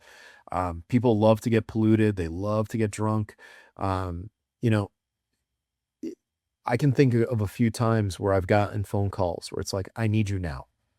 And if I were drunk or intoxicated to a point where I couldn't get in a car and get to somewhere, I would have a very hard time living with that reality that I failed people that needed me, and I chose weakness over being a responsible man. So I don't make it a point. Like I always say, if you are going to drink, drink to remember, you do not drink to forget, you know? So I always say that you have to be aware. And yet there are people out there that give away their awareness. They're in public, they're on their phone, they're not paying attention to things around them. They haven't tested themselves, so they're not even aware of their own capabilities. They haven't pressure tested themselves. Um, Awareness, as you know, part of readiness, the three critical things: awareness, preparedness, and willingness. People throw away that awareness all the time, and it's foolish. It's something that they should be embracing, and they should be looking to become more aware of what's around them. Like, get a map of your neighborhood and understand how to read topography in case you can't get through a street, but you can find your way through the woods to the next street to give help to someone, right? Like, these are all Yeah. concepts that Bill brings up in the Modern Minuteman class, which I think every responsible male needs to go through that class at some point, because the lessons are lessons that you don't want to forget. They're lessons that you want to improve upon, and just be that individual that, you know, if you showed up, people would be like, yes, they're here. Like, you want to be that person that gives that sigh of relief to your loved ones. And part of that is just being aware. Totally agree, man. Kev, one of the things I've always appreciated about your approach is that even while like teaching people dangerous skills and discussing force, there's usually a very measured and responsibility tone that is consistent throughout that. How did your exposure to PSYOC and edged weapons change the way you view violence and capability? I feel like people shy away from studying violence. If you say, well, I study violence, people look at you like you might be psychotic or you might have issues, right? Why would you want to watch that video of that person, getting thrusted at a gas station? Or why would you watch that video of a gunfight that happens with a police officer who, draws his pistol and shoots the guy, at a great distance? Because I think when we study that, those are reps that someone else has provided us that we can experience mentally before we ever have to experience them physically. And we can catalog those. I think it's real easy, before you get initiated in any way to violence, whether that's pressure testing on the mat, whether it's, watching violence in nature. I feel like it's so easy to live in the fantasy land of, oh, it's going to be like this. Well, the reality is, once you start putting more sensory experience into violence, you realize you want to avoid it. I think there are a lot of instructors out there that will say that the best defense is not being there, and I will completely agree with them. Now, that being said, saying avoidance doesn't get people in seats. People want to learn, well, how do you perform if the worst case scenario happens? Well, that is what you're going to learn in a lot of classes, but also like you're going to have to be careful with who and how the message is provided. Like it's real easy to do the chest pounding, you're going to do this and then, but then if ever that's recorded, that's going to be used against you. Yeah. Like I think we could say like, listen, we're not using violence to take life. We're using violence to preserve our life. I'm not harming someone because I hate them. I'm harming that person because I love that person or I love my life. Um, I think it's really important that we are responsible for the narrative, and it's so easy, right? And you've seen people that do this too. It's so easy to say things that are unprofessional, because they get clicks or they get likes. Right. But there's that old expression, watch your thoughts, they become your words. Watch your words, they become your actions. Watch your actions, they become your habits. Watch your habits, they become your destiny. And if we're quick to say something, then we're going to start believing it. I think we need to be very careful with violence. Like, you could look at a video and say, oh my God, that was so cool. Was it cool or was it informative? Words matter, Yeah. like, was it cool because you watched someone use violence or was it cool because you learned a strategy, a tactic, a technique that you could potentially employ because you see yourself as the person in the video that survived that deadly encounter? Um, you know, I think it's unprofessional when people glorify it because again, they forget the second, third, fourth order of effects. Like your life is going to be tied up for quite some time if you use violence and it's not justified. Um, so I don't think we should ever try to embrace it where it's like, oh, I can't wait for this to happen to me. It's like you train to set up this security bubble that hopefully keeps all the violence at bay. But if that violence does happen to show up, or if that scenario shows up, you understand what you need to do and you have the correct response to see your way through it. Yeah. All right. I'd like to take a second and talk about one of our partners, GripKeeper. So their line of products are great for building out your dry fire practice program. Their trainers match the vast majority of existing setups and let you work real reps, draw, grip, trigger control at speed, etc., all in the comfort of your own training space. The team and I think it's a great supplemental tool for incorporating in your dry practice and just increasing the overall volume of reps that you can get. So definitely check them out. Go to gripkeeper.com, and if you make a purchase, take advantage of our partnership code, AHT10, to save a little coin on making your purchase. As always, we're grateful for your guys' willingness to support the companies that support us. Thanks. Absolutely. Well said. In your experience, what changes, right, from what you've seen, your exposure, your training, your experience, what changes in human behavior once people realize that conflict, violence happens faster than they can actually cognitively process?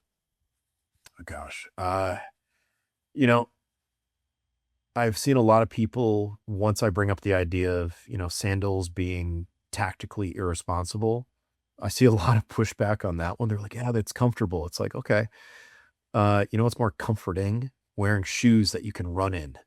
I feel like there are these little changes that it don't seem like a lot, but they do add up. I've been laughed at, mocked because I carry a flashlight. And people are like, that's stupid, Yeah. until I'm the only one with a flashlight. And they're like, where's Kev? Right. I've seen people make fun of things because they just don't understand it. Again, I know what I should carry. I know how I should do things. I know it's important to back a vehicle up into a parking spot because we drive into the known as opposed to backing out into the unknown. I know that a lot of these things can be laughed at and mocked. Oh, who do you think you are? Jason Bourne, that type of thing. It's like, no, I don't think I'm him, but I am going to be a responsible human being. I'm going to do things the way that I know will give me an advantage over people like you who could care less. These little habits become part of our character, right? Like Sure. I know that there is a virtue to having gear on me. When I was a teacher, I'd always have a Swiss Army knife in my right front pocket, always that same spot, right? Because Marty would talk about consistency. He'd always carry his revolver cross draw. He's of that generation, but he liked having his field knife on his 4 o'clock and his revolver cross draw. He never changed that because consistency was a powerful habit. Um, these are things that most people don't think about, because they Yeah. don't want to spend the time thinking about how these are so important. But oh my gosh, like I just think about the little things that I do every single day. Like I get my clothes ready for the day the night before. Why? Because in the morning, I don't want to be groggy. I want to have that procedure in place. Procedures are not necessarily a bad thing. At night, my pistol goes in the same spot every single night. Two on Tom would talk about never leaving his bedroom without having his gear on him. It's like, that makes total sense. When I go to get my coffee in the morning, my pistol's in my hand going to the coffee machine. I'm not expecting to find anything there, but I would rather have something with me that follows me from room to room than having to run back to get something. And now I lose an advantage. So there are these just little things that you start developing. And after a while, you're doing it right when you somehow accidentally, or you're forced to for one reason or another, you can't do things the way that you normally do. And it should bother you. It should feel like, man, this just doesn't feel right. I don't like being without something, because that now means that it's part of your being. It's who you are. Like I feel strange if I have to put my Swiss Army knife on like a belt pouch. You know, I feel strange like if I'm hiking and I take that gear out of my front pocket and I put it in a chest pack, because I'm so used to reaching for it there every single time. Um, and I don't like if I go to the store and I forget that I have my flashlight charging. I don't have it in my front pocket. Like I didn't check my front pocket for my flashlight because it's charging on the counter. That bothers me. Like to the point where I fixate on it maybe a little bit much, but I'll even go back home and get it before I continue with the rest of my daily chores or errands or whatever you want to call them. Um, so yeah, I think these little habits are powerful. And Absolutely. they don't have to happen all at once. Like get your loved ones, if they're reluctant to carry a lighter and a Swiss Army knife, and just say, hey, just carry these two things and let me know if you need them, in the course of 3 weeks. And I guarantee they're going to be used at least once. Yeah. You've been training martial arts for a while. You've trained many martial arts. You teach martial arts. What responsibility comes with teaching people how to become dangerous? I think as an instructor, you always have to look at your audience. Um, you know, what are the questions that the people are asking? Because the questions will kind of give you insight into what they're thinking. And how do they have the gear set up that they show up to class with, right? Like I've been very focused lately on teaching defensive shotgun. I work with Obsidian Spear Group, Rick Lofton. So I'm working with those guys teaching shotgun. And I always teach it from the perspective of like, hey, you're going to your cabin. This is your defensive shotgun for the woods. Or, this is your home defense shotgun because you might live in a state that's restrictive to owning a black rifle or whatever. I listen to the questions that people ask and the statements that they make, like, well, I'm just going to rack the slide.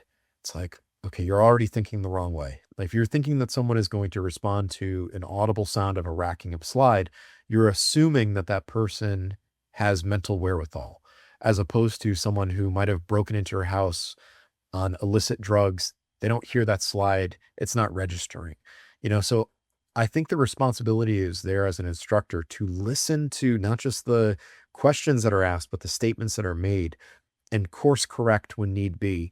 Because I would feel terrible if someone said, well, I said that in class and Kevin kind of, shook his head like, yeah, it's correct, when that could potentially get them or a loved one injured. So I feel like that's an important responsibility that instructors have is, you got to recognize everything that's happening in that class. How are people moving? Did they get Hollywood training only?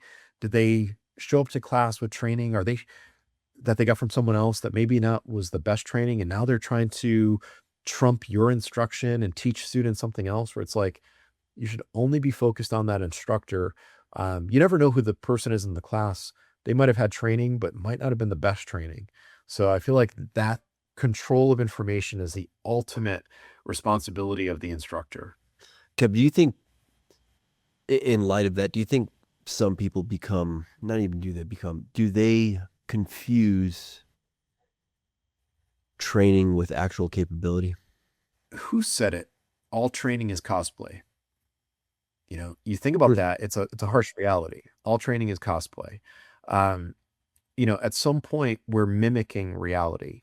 Like the minute that you step onto the training mat, onto the range, you're mimicking something in training that isn't a real scenario. Like if you want to say that training is going over to Ukraine and Russia and getting involved in that war, there's real stakes on the line. There's no calling time or index or whatever, because that's real. And the goal is we want to get our training as close to reality as possible. So I think that there's definitely people out there that think that whatever they do is training, where it could just be theatrics. If you don't understand the why behind your actions, but you're doing it because that's what you're told to do, it's just range theatrics. It's part of cosplay.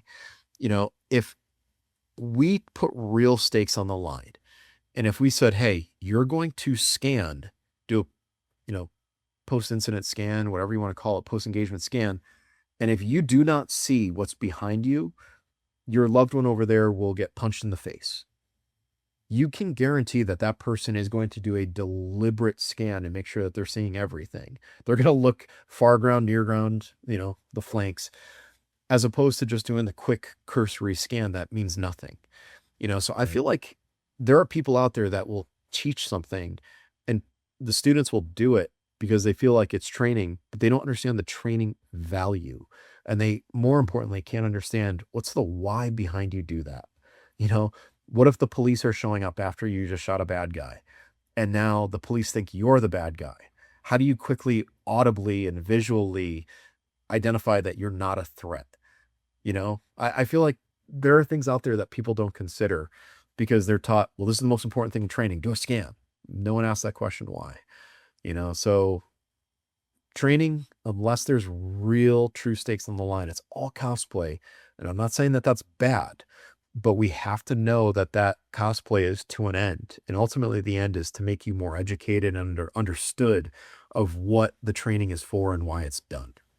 I feel like at some point, capability stops only becoming about personal growth, right? Like at some point, capability stops being only about personal growth, and it starts becoming about what we can pass on to other people, as instructors, as teachers, as coaches, even if it's just my wife, my son, etc.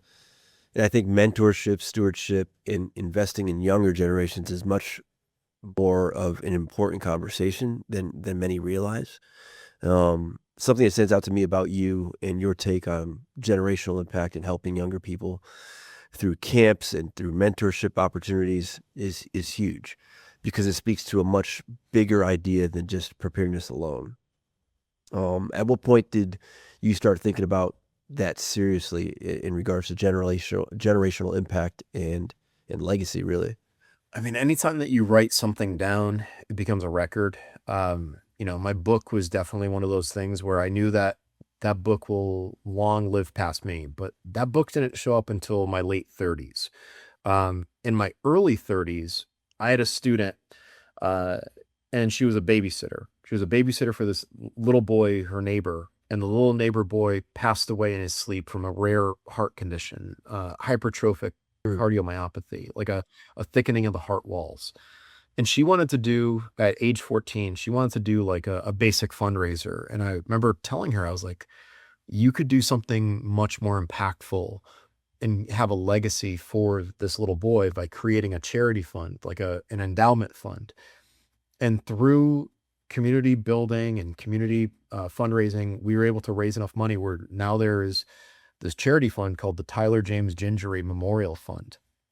And every year, based on the interest that's earned in that account, bank account, it makes a donation to the Hypertrophic Cardiomyopathy Association in his name. After seeing that, I was like, why am I not doing this for something in the great outdoors? And when I was 31 or 32, I started the process of creating the Estela Wilderness Education Fund because my dad took me hiking at the Environmental Learning Centers of Connecticut at Barnes Nature Center when I was 5 years old. And that experience really kind of catapulted me into being interested in the great outdoors. And I was like, you know what? I know there are people out there that will want to go to these, these programs, these schools, but they don't have the funding for it. They weren't as fortunate as I was. They don't have a father, financially they might be experiencing hardship or whatever. And I was like, I think I could raise the money to create a charity fund to do the same thing that the Tyler James Gingery Fund does, but in my name.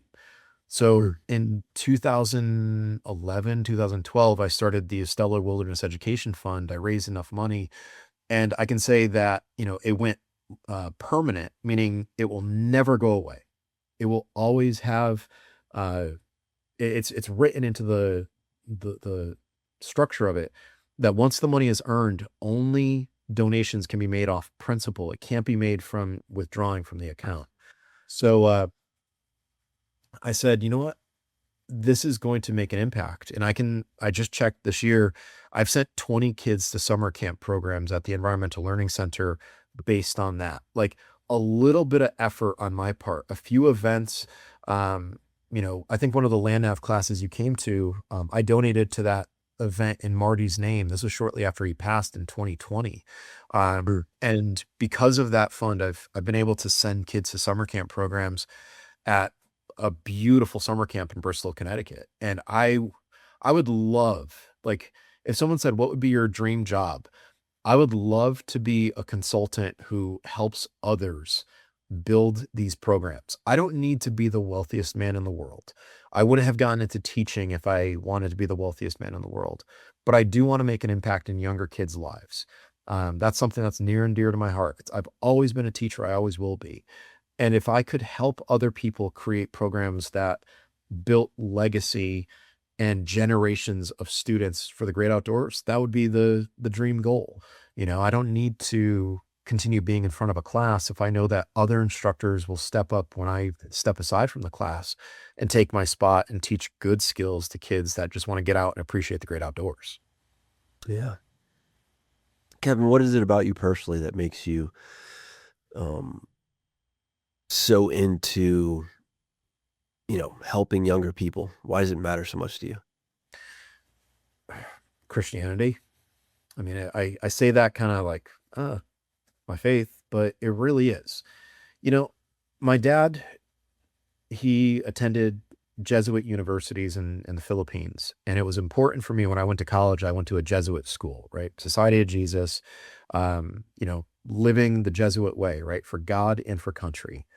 And I look at it like I want to help people because I know that religion helps people. And I'm not a pastor, I'm not a priest, I'm not a reverend, but I can help people appreciate all of creation. I can help people experience the world in a way that that betters their life, that makes them appreciate the little things, right? Little things that we take for granted.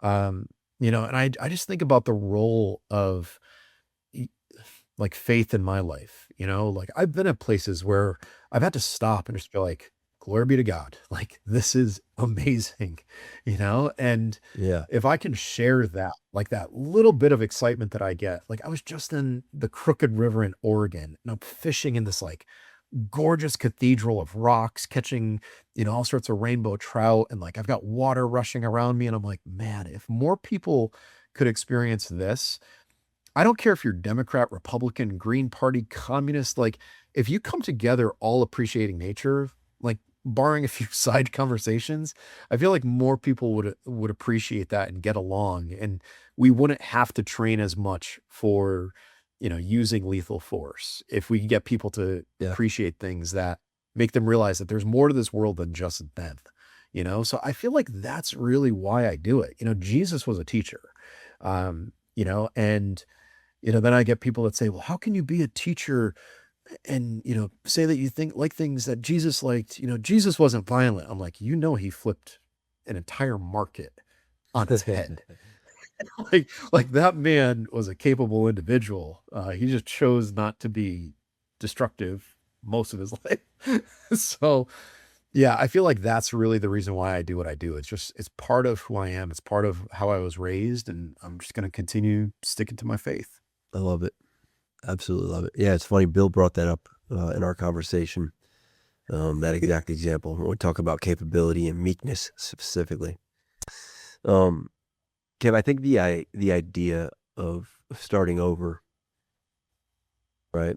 Kind of shift gears. The idea of starting over is something a lot of men face at some point, and some of them don't generally talk about it, right? Like, um, it's something they quietly wrestle with, even if they never talk about it openly.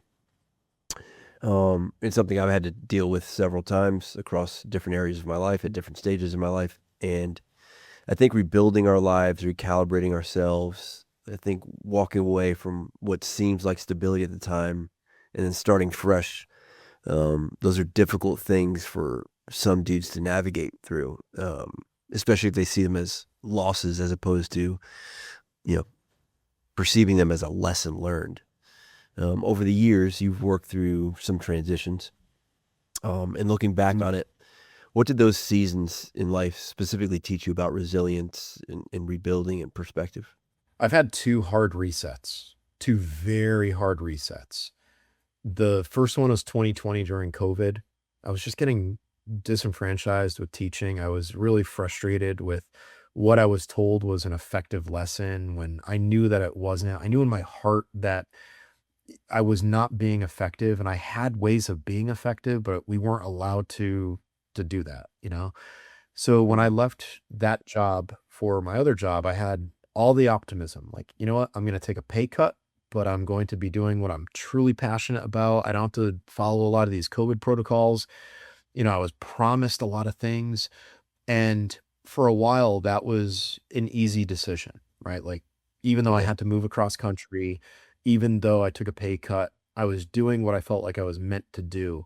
But then over time, you know, certain promises aren't kept, right? Equity isn't given, control of my schedule isn't given, you know, the trajectory that I was told that I would have, I wasn't being put in a position where I was able to meet my full capability.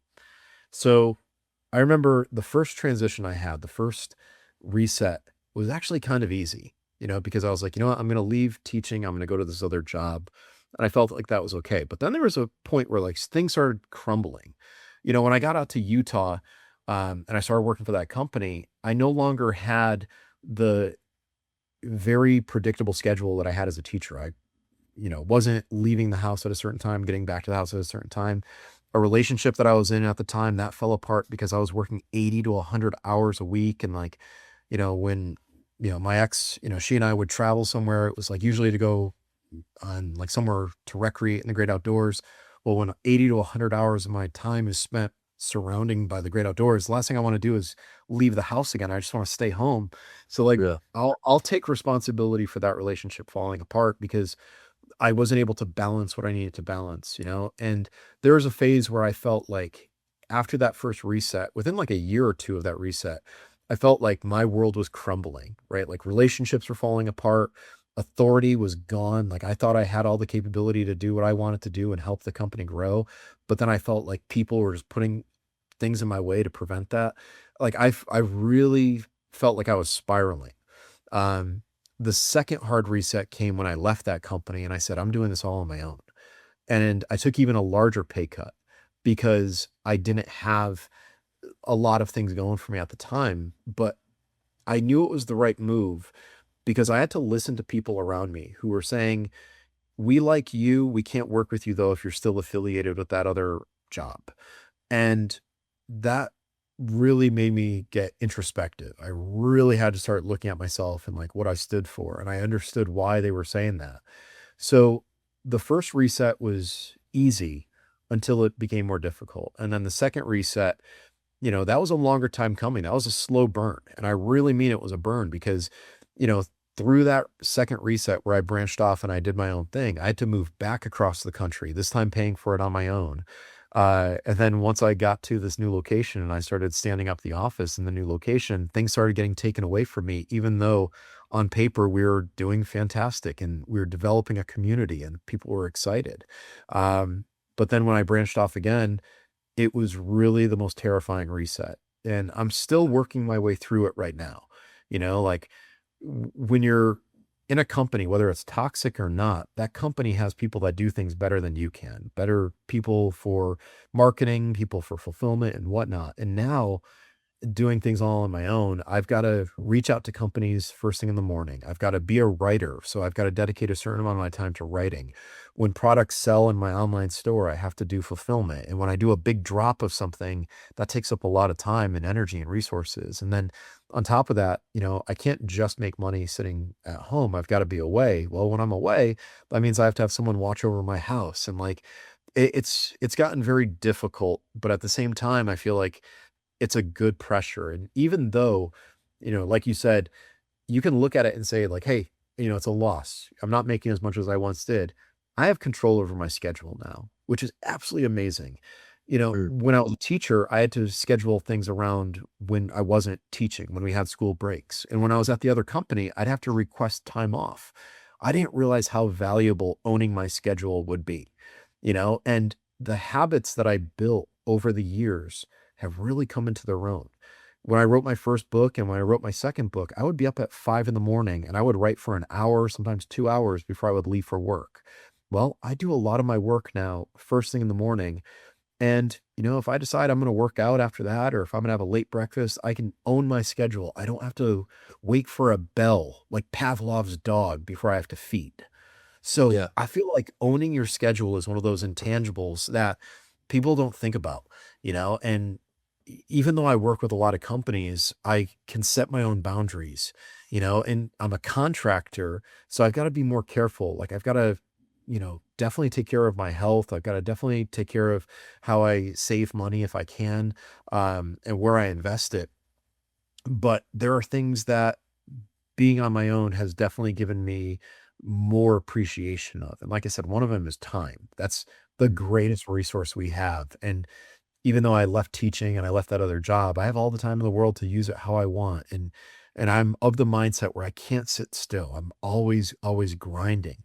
So the Polish, which isn't the side that I talk about a lot, but the Polish work ethic in me won't let me be lazy, Yeah. and I've always got stuff going on. So those resets, yeah, they're scary. They feel like you just jumped out of a plane without a parachute. But if you work hard enough, you will eventually land on your feet. You'll eventually open that parachute. You'll Yeah. eventually make progress. But you just got to embrace it. Right. Absolutely. Become sink or swim, man. Yeah, that's right. Um, wh- what does recalibrating, in your opinion, actually require from a person mentally, emotionally, physically?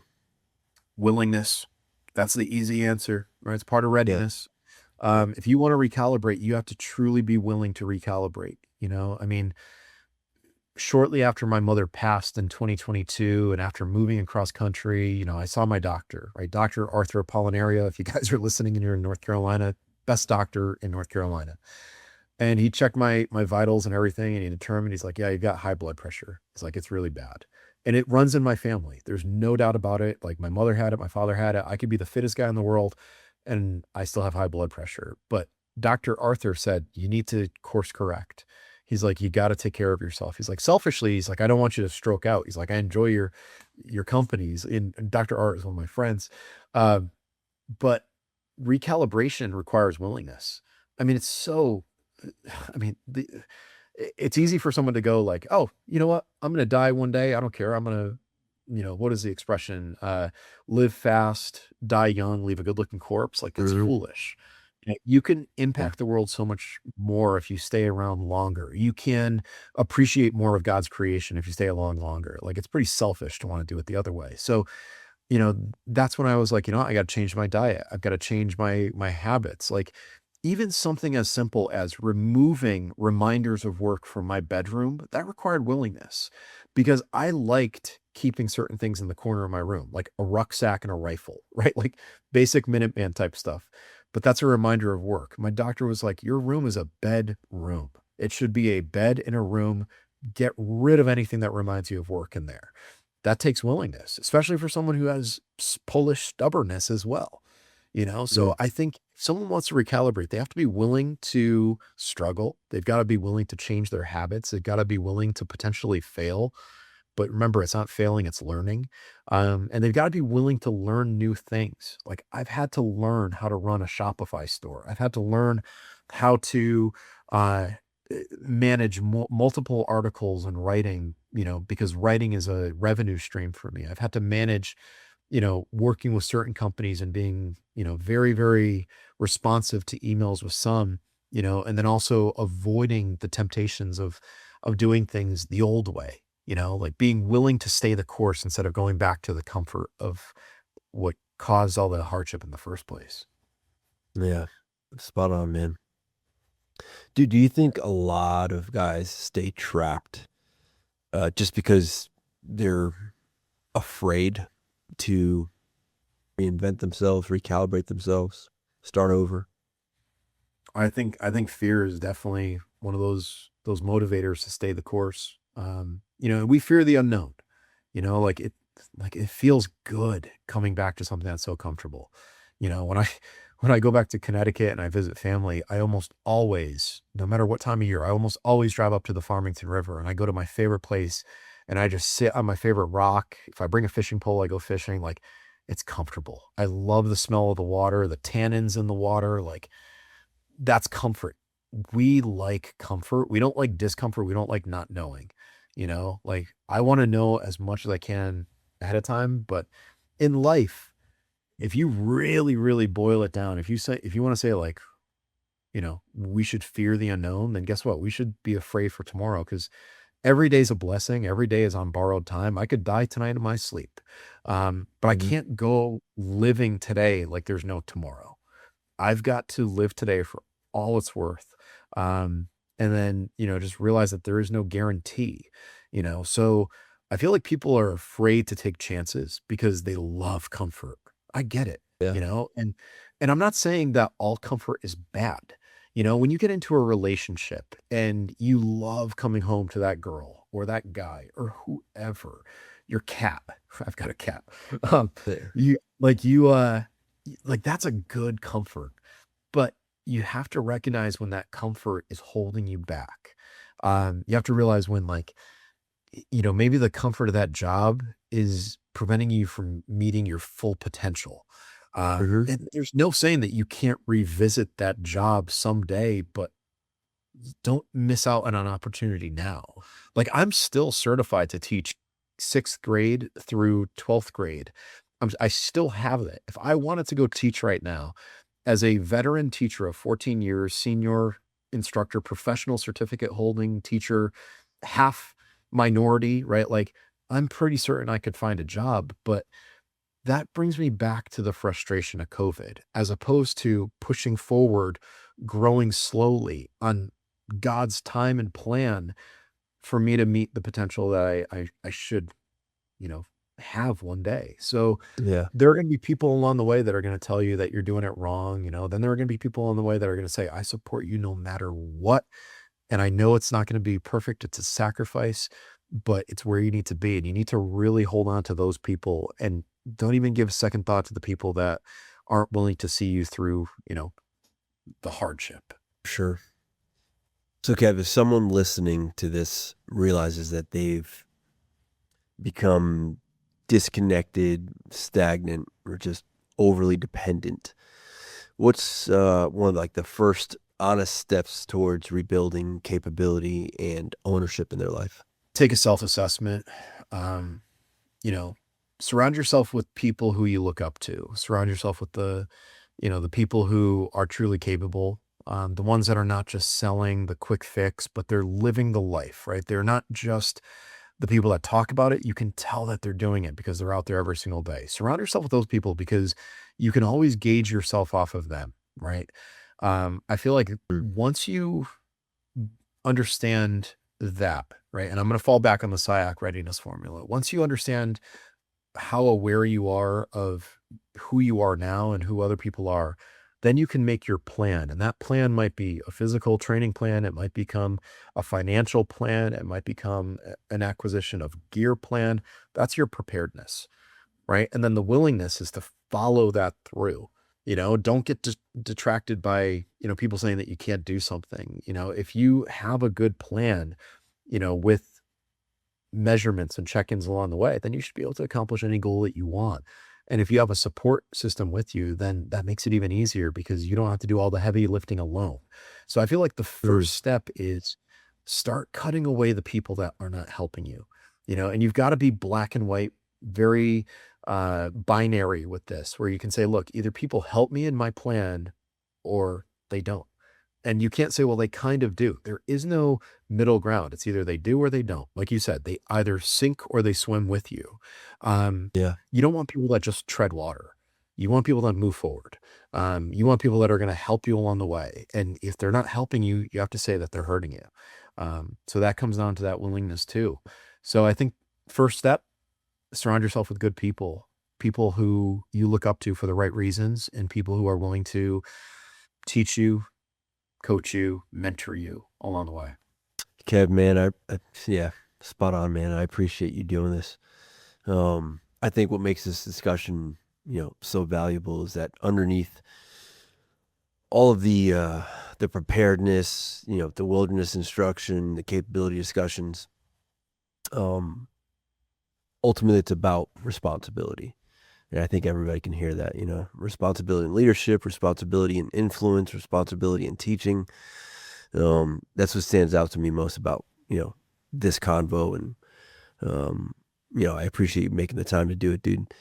If you don't mind, Kev, can you share with the listeners the best places to connect with you in your work? Plug away, man, please. Absolutely. So I would, number one, tell people to email me. Yes, you can go through the website. There's multiple spots on my website, kevinestela.com, where it says contact Kevin. If you don't want to contact me through the website, you just want to just shoot off an email, it's kevinestela@gmail.com. If you guys are looking for my book, you can find them on Amazon, right? 101 Skills You Need to Survive in the Woods, Beyond the Field. Both of them are on Amazon.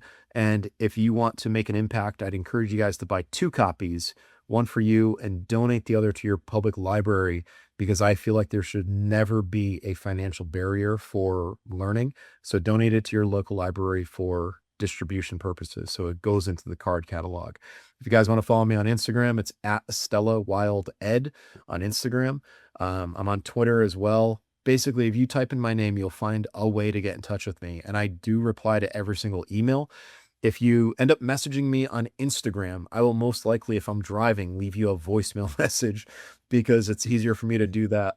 But I mean, I'm not kidding. I reply to every single person. And let it be known this. I am here, obviously, to help you out with any type of topic you have related to knives or survival or firearms or whatever. But many times I've had people reach out to me and just say, hey, man, I'm going through a hard time. Is there anywhere I could go to do X, Y, Z? And whether that's like talk to a buddy, get help or whatever, like I'm there for that too. That's my responsibility as a Christian, right? To love everyone else like I love myself, right? So I feel like that's super important too. You guys can reach out to me for anything. You start sending me crazy messages, I might not get back to you, but I'm pretty sure you guys know what crazy is. And I'm pretty sure you guys know, not to take advantage of it either, and also realize too, like if you send me a message at like 1 a.m. Eastern Standard Time, I'm in La La Land sleeping. I probably won't get to you until 5. So realize that there's speed of deeds, and I'll try to get back to you quickly, but be realistic with the response time too. Yeah. Awesome. We'll drop everything below, man. For those of you listening, if you want to learn more about Kev, his books, his training, his educational material, we'll put everything in the show notes down below. Kev, again, man, I thank you for coming on, brother. And to everybody watching or listening, thank you guys for the support. If this conversation has brought value to you, share it with somebody who would benefit from it. We appreciate you guys tuning in. Stay dangerous.